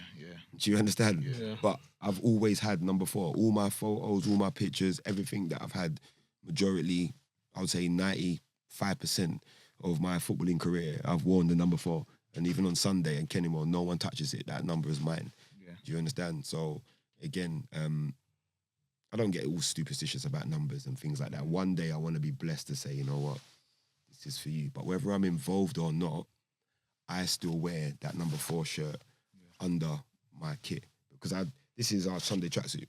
So I don't dress up in this when I'm out there on the pitch. Yeah. You know, I've got my long rain mac if I choose to, or I've got my woolly hat, you know, because again, I'm trying to, you know, win a football match here. You understand? So I've got to ask you, so you've said this, I think twice now, maybe 3 times, that when you play, it helped you to escape. what was you escaping from? Life. Is that mentally? Was you struggling mentally with certain things that you can look back now and maybe you can make peace with that? Maybe you were struggling but didn't kind of bring it to the surface with. I would say possibly, because, you know, when I say I don't like saying sorry, sorry can become very expensive because respect comes for free. So again, knowing that people, whatever sport you choose to do, it's a release. You know, whether it's music, it's a release. Whatever people choose to do, what excites them, that's their way out. And you're shutting out all different types of adversities. You could have relationship issues, work issues, just genuine friendship issues, or you might have a condition that, you know, you find it hard to manage and deal with, but you've got a thing. And that thing is where you try your best to flourish in it. You know, these technicians who make this possible for us to be able to speak through a mic, that's someone's passion. They want to get it right. Yeah. Do you understand? So they put their heart and soul into it. When I cross that football pitch, nothing else matters in that moment. Do you understand? Because most of the teams, I would say all the teams I've played in have all been competitive teams. Good bunch of people. And I want to be a part of that. And my job's to defend. And defending ain't the most easiest thing to do, because if you're a forward, you can miss a couple chances, but I still got to defend. Do you understand? It's only when I get in that change room at 0-0 that I can tell you about yourself, because I've done my job. Yeah. So how do you, remember we touching on the ISS Pro Evolution analogy? Yeah. Sometimes you got the arrow all the way up. Sometimes you got the arrow down. Yeah. I'm sure there's times you came to football. Yeah, man. The arrows are down. Yeah. Yeah. I'm telling you, man. How do you navigate that to as soon as you cross it? Because if you're the talker and you're the one that's always, how do you get to a point where if you are feeling that way, that does somebody talk you up, or are you still consistently being that person? Do you know what? I do a lot of public speaking daily. Who motivates the motivator? It's a hard question to even answer for yourself. But the moment that I stop doing that, I'm leaving myself vulnerable. Because something's not right. Why is he not saying anything? Do you understand? Like, or why has he not done that? I'm leaving you to open questions. Do you understand? Like, and that's how I've always learned. Well, that's what I wouldn't say always. I would say I've learned to become that. Because I would say I can't. I'm very critical of my own performance, but I can honestly say I don't think I've ever been below a 7. Right. Okay. Because I've got a job to do. Do you understand? Week in, week out. And I'm not saying that the team as a whole hasn't lost, because I'm part of that. There's no I in team. If we've lost a football match, we've all lost together. Do you understand? But I never came off that pitch saying, "Oh, sorry, boys, it was my fault." Because I'm very open like that. I can say, "Yeah, sorry, boys, I should have scored that. Or I should have cleared that and it put us under pressure." But I've never let a man skip me and he got change for free. And I put my hands up and said, "Boys, sorry, boys, man." My best games was when I've had no sleep. Right. Because we go out. Do you know what I mean? We enjoy it. Do you understand? And there's been some evenings where, it's like, "Oh man, I need to get back, you know." But knowing that, if I sleep, you know, I'm going to be out of it. Do you understand that? And that sounds crazy saying that. That my best games is when I've had no sleep. I remember bank holiday Monday, and I went to Birmingham for the weekend. And we was out Saturday after the game. Sunday, needed to come back, bank holiday. 3 p.m. kickoff. Made it to the game though, because I never drove. I was there, bruv. Scored 2, man of the match. 1-3-1. But it's because you know what you have to do. You can't make no excuses. I've got a question. Football head on. So I spoke about this about myself. When I used to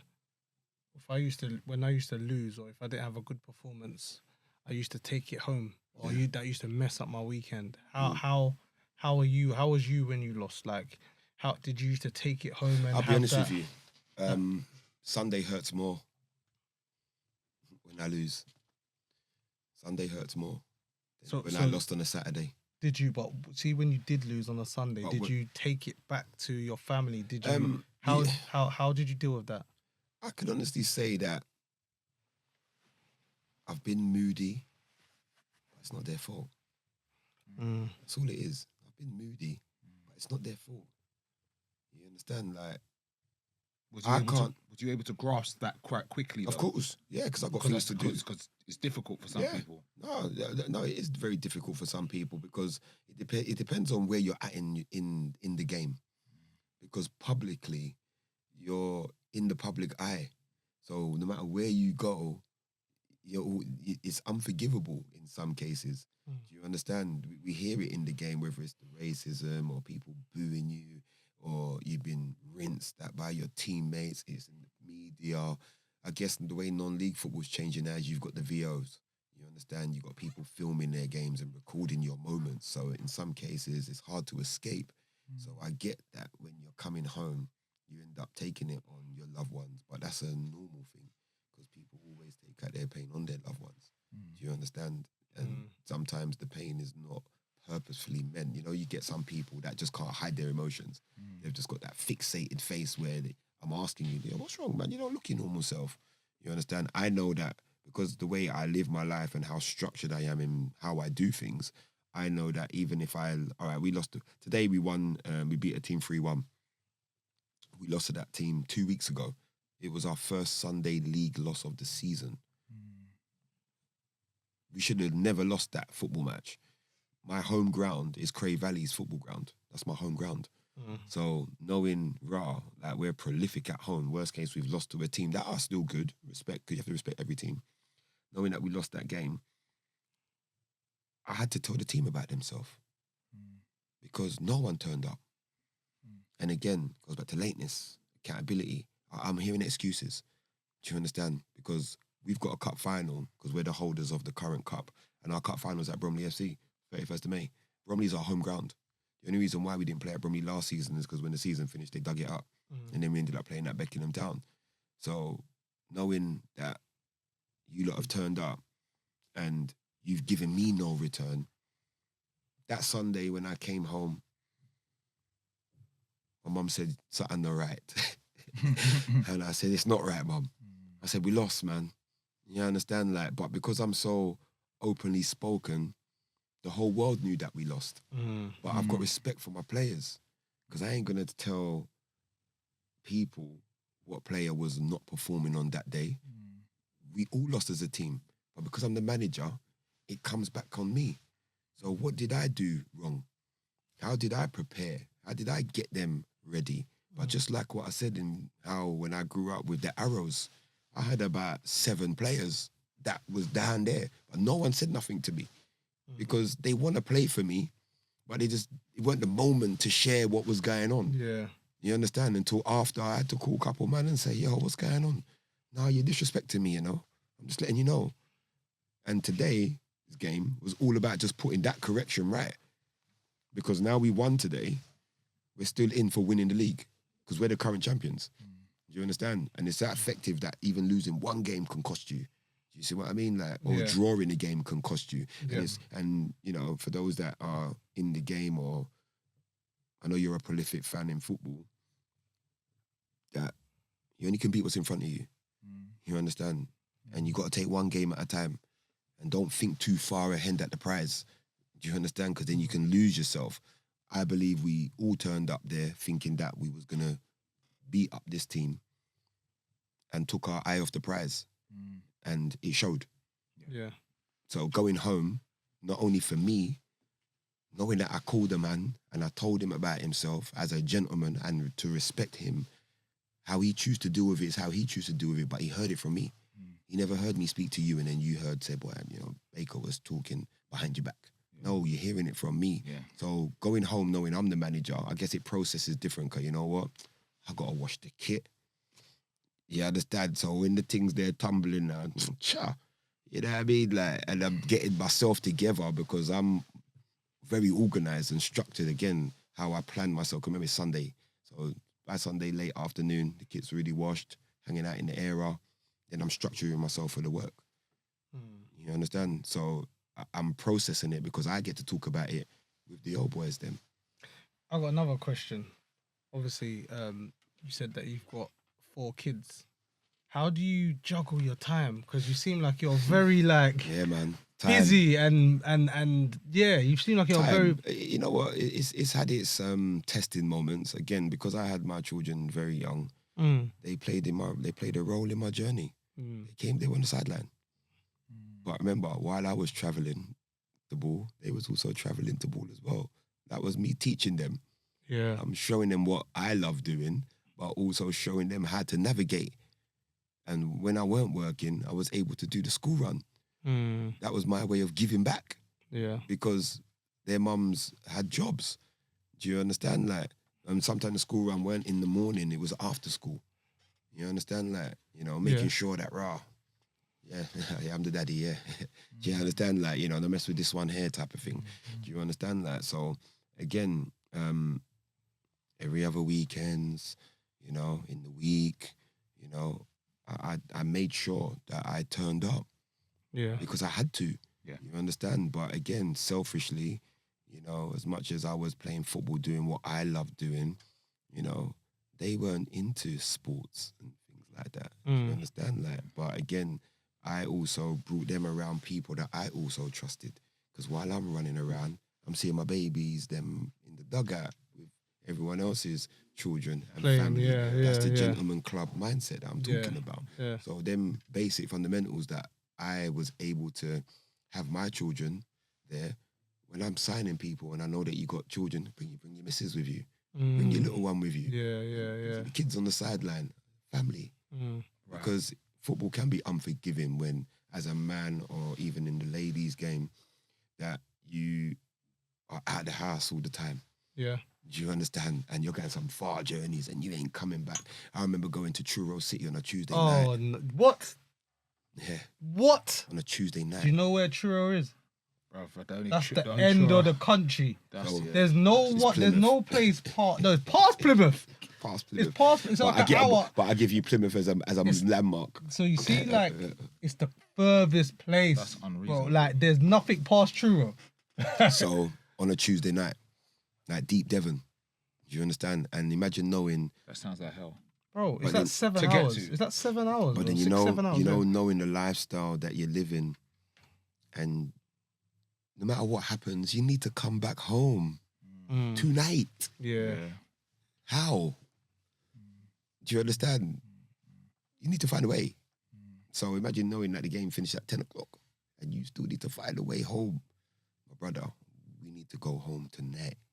Yeah, we're driving. You understand? I've got my license. It's fine. But we're driving, please. Yeah? Because the further you go, you have to think about accommodation. Yeah. It's overnight stays. Of course, yeah. Getting on the coach, making sure you're traveling with everyone as a unit. Because I'm not a builder, and I would say that most players in football have become builders because they can leave out work earlier, or that's just this trade that they're good at doing. I work in a secondary school. I got responsibilities the next day. How am I going to call in sick? You know what I mean? Because that happens a lot.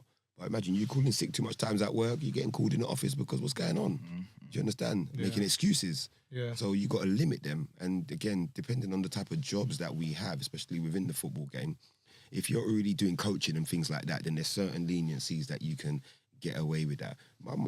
I work in a secondary school. They don't care about what I'm doing outside. It's my personal space. Yeah. So, yeah.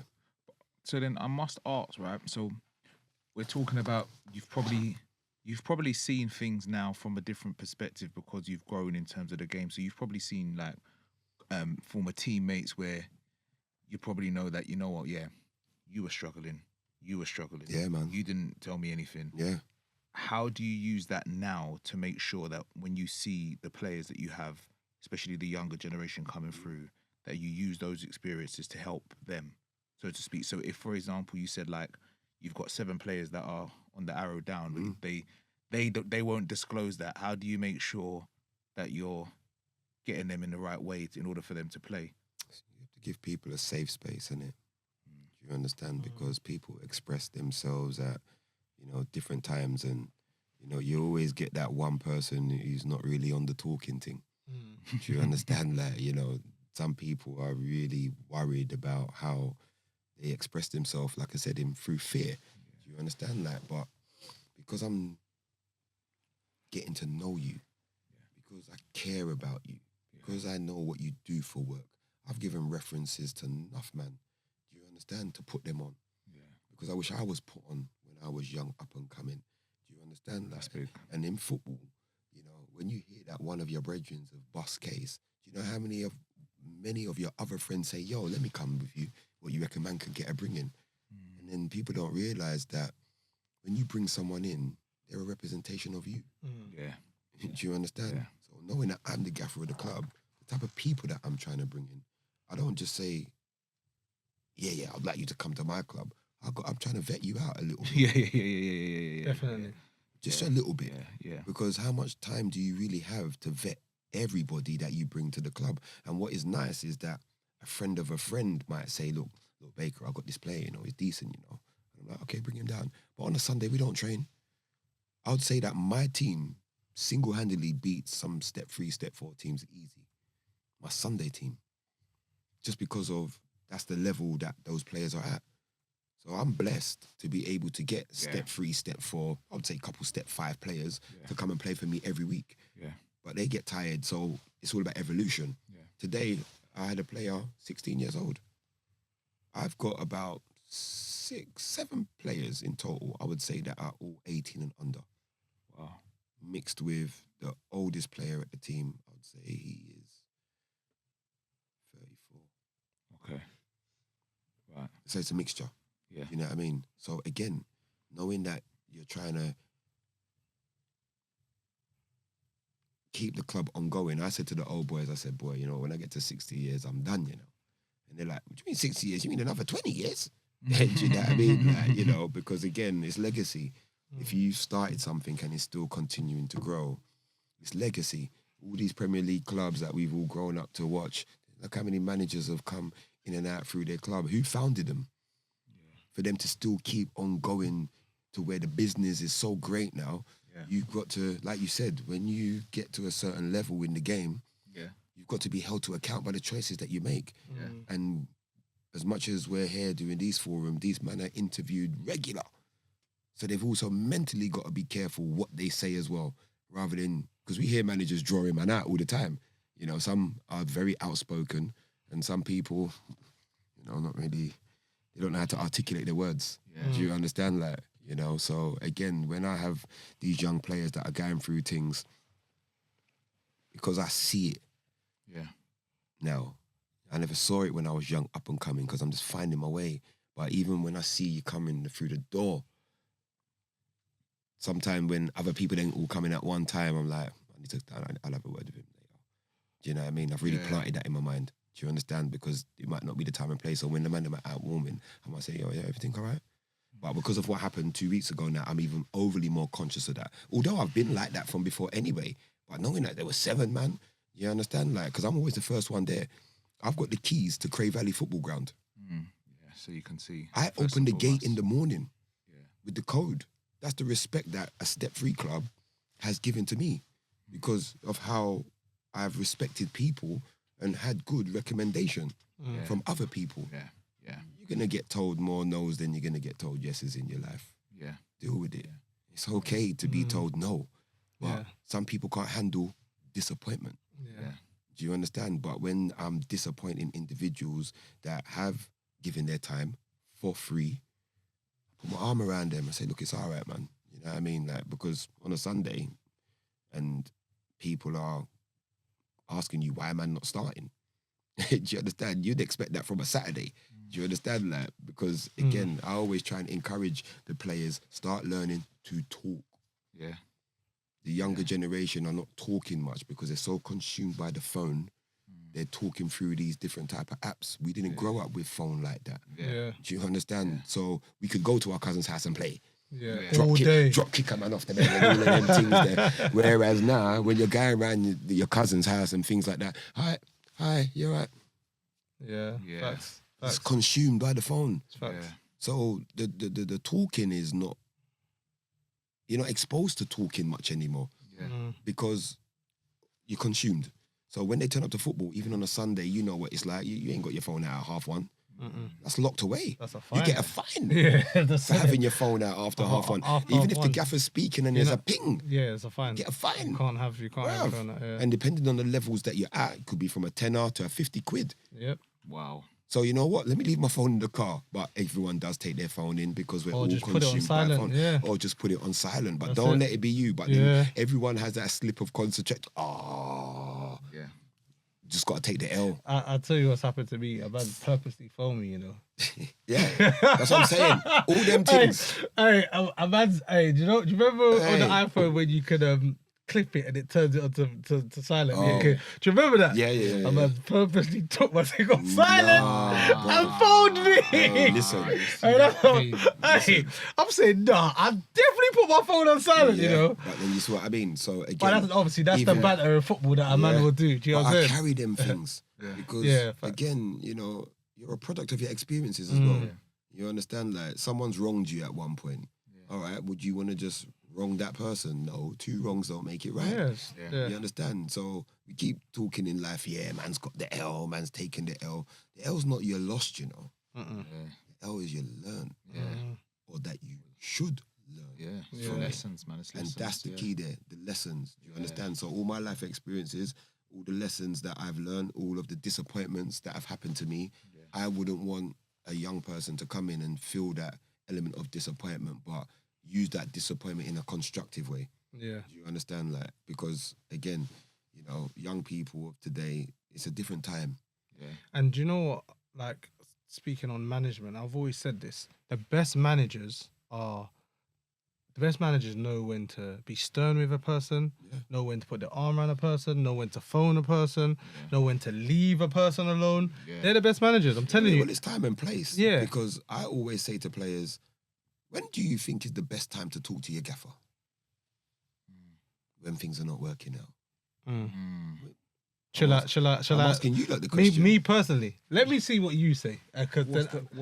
So if you say you didn't play on a Saturday or Sunday, when would you go and speak to the manager about that? I think the best time that I think I would speak to the manager personally, if I'm talking about myself, is I'd have to wait a couple of days. The only reason why I say that is because if I talk based out of emotion, I could potentially say the wrong things. So I would take a couple of days out and then I'd ask the manager, like, after that. So me personally, like, obviously through my career, when I was younger, it didn't matter. I'm knocking on that door. If they named the team on Friday, I'm knocking that door on Friday. Now, I would never do that. You see me now, I would never go and speak to the manager on match day, and I would never speak to the manager a day before the game. I let them, because they got to think about that. It's a team. It's not about me. Exactly. You know what I'm saying? That's why it's a couple days off. It's not about me. So I don't want to affect the manager by going and have a conversation where it's not the way that it could be heated. Do you know what I'm saying? So I never speak to the manager the day before the game or on the day of a game. So if I'm not playing or something's not right on a Saturday, if there's no game on a Tuesday, I'll go speak to him on a Monday. That's when I'll go speak to him, or whatever day through the week. But this is something I had to learn because I never was like that. I'm knocking that door. Do you know what I'm saying? I don't care. But you see, the thing is with the youngsters now, there is an element of confidence and swag that they have. But the best time to speak to your gaffer is at training. Yeah. That's it. Because if you lose a football match and you've been on the bench, he ain't trying to hear you. And if he's won a football match, he's justified. He's justified. He's justified. He's in the bar with everyone. And even if the game's been drawn, it's still justified because we didn't lose. Do you understand? So the mindset, he's not there with it right now. He ain't hearing you. So when you're at training, though, it's an even kill. Because you know what? His mind is thinking about what team he wants to plan out. But that's how you catch him. And the best time to catch him is before training, early. I'd say so. You understand? Don't wait till the end of training because he's got plans too. He's under pressure. And he might not have a good session. And he might not have a good session. You see what I mean? So again, the reason why I mentioned that is because you get a lot of these young people that I have on a Sunday as well. They don't know how to talk, but they're getting better with it now because all right, if there's any issues, you know, sometimes players tussle, they get vexed and all of them kind of things there. I ain't had that at Kennymill. I've had it once in my reign. Now, knowing when that happened, you see, before they even left that game there, that thing they get air at one time. Yeah. Don't disrespect the club on the pitch by fighting one another. Yeah. If you're gonna do that in the change room so I can get my popcorn. Because what happens in the room stays in the room. But when you do that outside there, you know what happens? Both of you get a red and cuss the team. So let me do all of that. And you know what? Because it's the way you know, to me, I don't like publicly speaking. I'm not in the public eye like that. But with the officials, you're already up against it.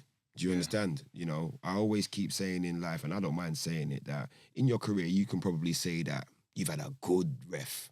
Maybe at least one. At least one good ref you've had, So what happened to the other 99 of them? The laws of probability already speak for itself. So when you turn up and you're asking for favours, but when you're nice to them, they actually are nice back to you.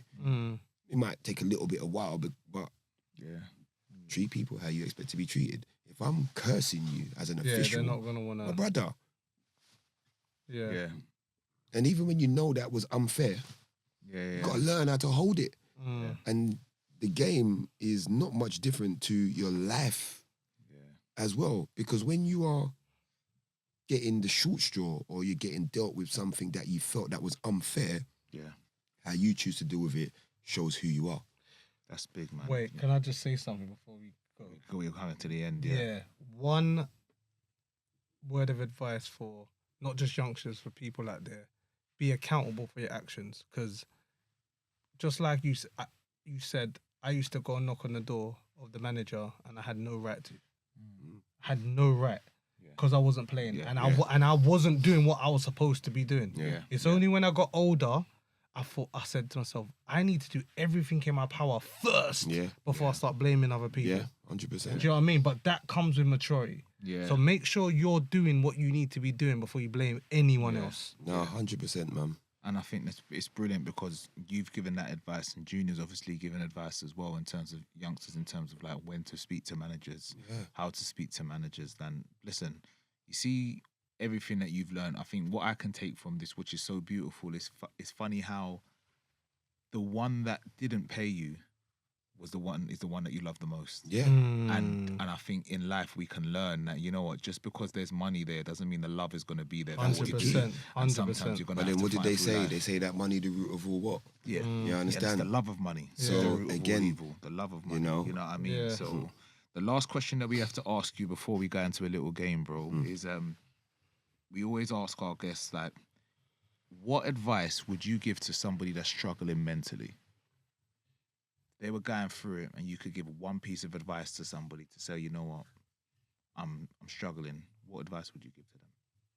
It's okay not to be okay. Yeah. It's okay not to be okay. You're not going to be the first or the last person going through what you're going through.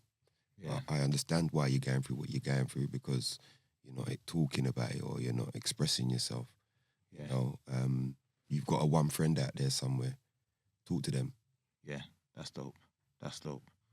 Right, we're on to game time, bro. Such a dope interview, bro. Top. And then after the game time, like I said, we've got. I just want you to go back and double back on just briefly about, because you guys got a sponsor. Yes. Well, yeah. So we're gonna do the game first. Okay. And then we're gonna go back onto it, right? So, listen. We'll make this quick. Now, I'm going to show you the aim of the game. So the aim of the game is this. I am going to write down a player's name. However, all the vowels are gone. Oh, my goodness. So all you're going to see is the consonants. Consonants. Yeah, consonants. Just making sure we've got a What's teacher that? here. What's that game? Countdown. Countdown. That's it. So now, all you're going to see is that, and then you have to guess what player it is. So what I'm gonna do is I'm gonna move my stuff around. I was about to say that Miles is all there preying up the thing. No, because No. I'll face this way. Let me know. Yeah. Miles does this all the time. So Miles is a tricky customer still. These wingers, man. Like, you're both the same person. So I'm gonna spec. Marcus, you do that way. Face this way. Go on. No side eye, you know. No problem. Right.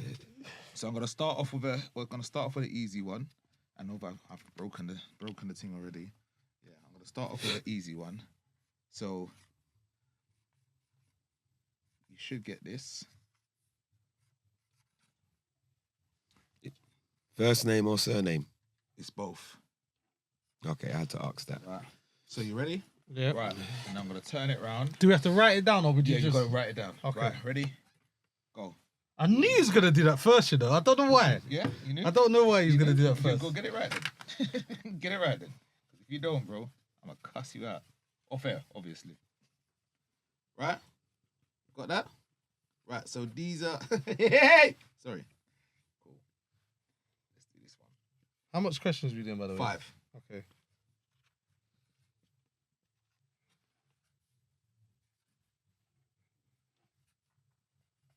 Remember, just the content. I'll just have to...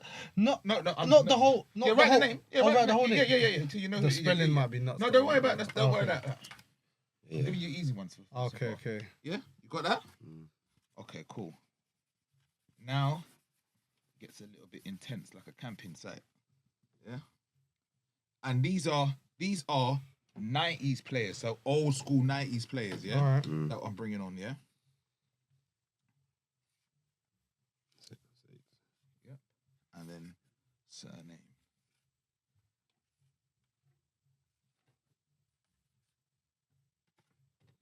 How am I supposed to see that?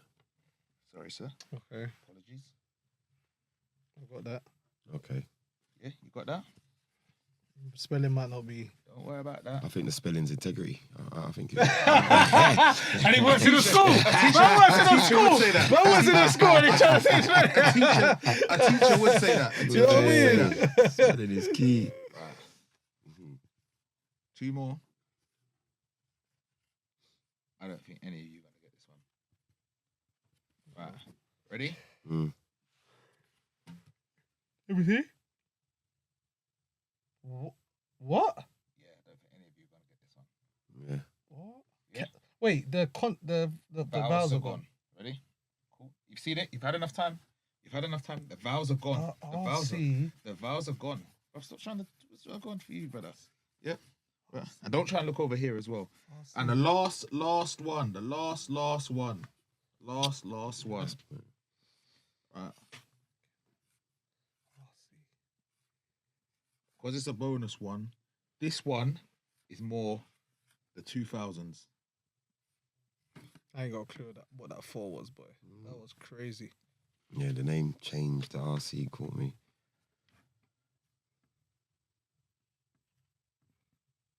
You looking? Oh, yeah. Wait. Last one? Oh, yeah, Yeah. got that. All right, cool. This is going to be a draw. Okay, cool.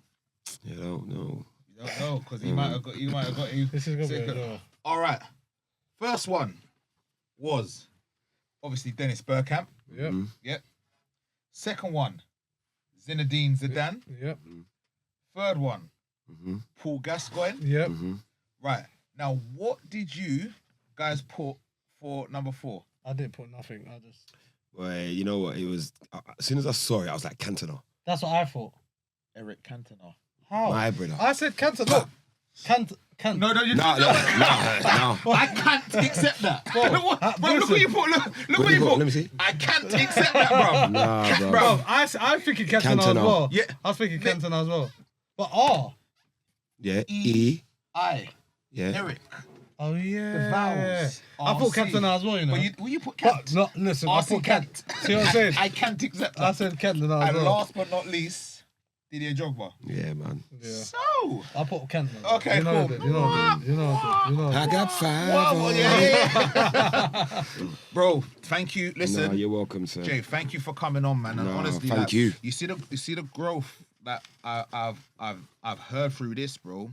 It's big, and it's the fact that you were able to be so vulnerable and become on this platform, like, I think it's underrated. I think we're in a world where it's underrated how difficult it is to be vulnerable, especially when you've got cameras on and people are listening and stuff like that, for you to be able to share with other people. I think people underrate it. So you know what it is for me? Sorry to interject. No, you know what? An elder told me a long time ago that words can't kill you. Yeah. So they not let anyone go and say to you Yeah. that is just gonna make you walk outside the road Yeah. But words do hurt. Yeah. Do you understand? And again, some people say things in the heat of the moment, but sometimes that energy is not coming from you. Yeah. It's coming through things that they ain't dealt with or they ain't processed. Yeah. Do you understand that? So again, for me to be able to sit here like this and express myself publicly, whether you choose to help me or not, I'm still living. And just to add to that as well, some people will look at you and call you inspirational. Some people say you're a liar, you're showing off. Whatever that person's looking for, they're gonna find it. Yeah. So you can't even go around on a thing of where it's like, I need to make sure I prove to this person what I am. Do you know what I mean? No, not like, at all. I mean, we've all come a long way respectfully. Yeah. And, thank you guys as well for also bringing me on because, cool, you're also trying to, do something and kind of bring yourself out your own comfort zones as well. Because again, public speaking or even being, you're leading your own destiny now. This is something new and hopefully it does flourish and go the way that you hope it to go. Everything that we do have our challenges. Yeah. Do you understand? People don't know how you got this space or the money it costs to get it. Yeah. Do you understand? But they just turn up and expect to be a part of it sometimes. Yeah. And, sometimes, I was supposed to come here 2 weeks ago and I said, you know what? Unfortunately, I'm able to do it because my niece booked something short notice. But if I say I'm going to do something, I'm going to do it. If I can't do it, I'm going to communicate well in advance rather than that's just facts. dropping things at the drop of a hat. Thanks for the Do communication. you understand? Because at the same time, if I don't turn up, I don't know what you may have had in place or not. But people don't understand the efforts that you've also gone through. Yeah. And again, if I call you today and say, oh, I can't make it, excuses. Do you understand? I do my utmost best to limit them. And even at work, I always say to my colleagues, don't make no one call out your name for free. Yeah. Do you understand? Yeah. Everything's in timing, bro. Everything is his timing. Yeah. But just before we leave, sponsor. Talk to us about that. Go on. Let man. The infamous Michael Venom Page. He's a UFC fighter. And what's interesting about Michael is that when the previous manager decided to manage the club before I managed the club, he knew Michael very well before I knew him. Because we're not all blessed to know somebody that is in the public eye, especially in all different kinds of sports, but we know someone. Yeah. And he reached out to Michael and said, look, would you be able to help us out, just with some kit and some uniform? And he helped us out when he started managing the team. Yeah. But we're approaching 60 years soon. So because he exposed Michael to us, I was able to also reach out to Michael and say, look, previous manager's not there no more. We're approaching 60 years. I'm looking for a big sponsor. But before I go elsewhere and look, do you mind continuing to sponsor the club? But he just said, yeah, of course. And then he sent me his PA's details. So then we're networking. He said, send me an invoice of what it is that you need. I sent him the invoice and I was like, right, is he really going to do this? And he said, yeah, no problem. And then he booked me in to come to his gym. It was the first time I ever went in the octagon. Yeah. I was like, right, this thing's quite small, Like, it's not as big as you think it is. But remember, when we look on TV, it looks bigger than kind of highlights because it kind of zooms into that space, you know. But I couldn't believe how big and how spongy the floor is. Yeah. You understand? So it made me think like, right, when these men are like wrestling, we grew up watching wrestling, innit? Like WWF. So when these men are jumping and doing all these different kind of things, you're actually quite protected. Yeah, padded. So padded. Yeah. I took the trophies up there, met him. He invited me obviously to come up there for a little interview as well, just to talk more about the club and where the club is going as well. This is obviously part of the uniform that Michael blessed us with as well. And shout out Michael, again, man. Big up Michael, to man. Michael Venom Page, man, because again, when you're at grassroots football and money doesn't pluck from thin air, but because I also care about the club, I've also been inputting my shirt buttons in as well because I care about it. You understand? But again, you know, he was supposed to come down and do some work with us as well, bring his videographer down as well. But then there was poor weather that happened over it. Like, and again, you know, as a grass pitch, you know what it's like. When the bad weather's there, games get cancelled, and obviously it was poor for him to come down in that type of environment, you know. But again, you know, checking in the social media stuff as well, always, you know, sharing the things that he's doing, you know, bigging him up as well, because again, you know, anyone that can come in and sponsor any grassroots level football is massive for grassroots football. I mean, Michael's a cage fighter. Why is a cage fighter sponsoring a football team? Some people might beg to ask a question, but he's a genuinely good guy. He loves football. That's big. You know what I mean? And that also helps. Yeah, do you understand? Because again, as much as he's given us, you know, the merchandise to look the part, he also likes to know how we're doing as well. Do you understand? Like, in his busy schedule. Do you understand? Like, so we hope to see him at our cup final on the 31st of May at Bromley FC, which will be nice as well. Do you understand? And, you know, God willing, we lift up the trophy. And I always say God willing because nothing's promised. Yeah, that's real. Do you understand? Tomorrow ain't promised to no one, but I know I lived.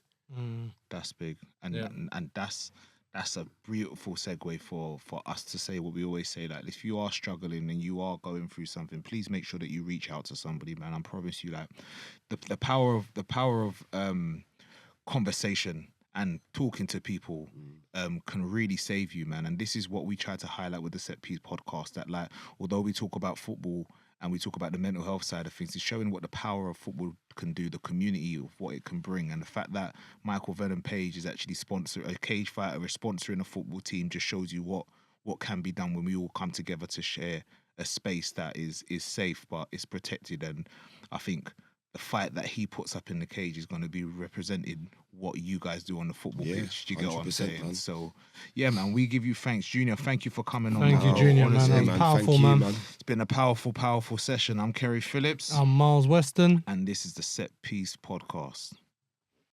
If you've been affected by anything discussed in this episode, we encourage you to seek support. Visit our mental health resources page at www.thesetpiecepodcast.com for help, guidance, and more information. Because when it comes to mental health, every mind deserves extra time.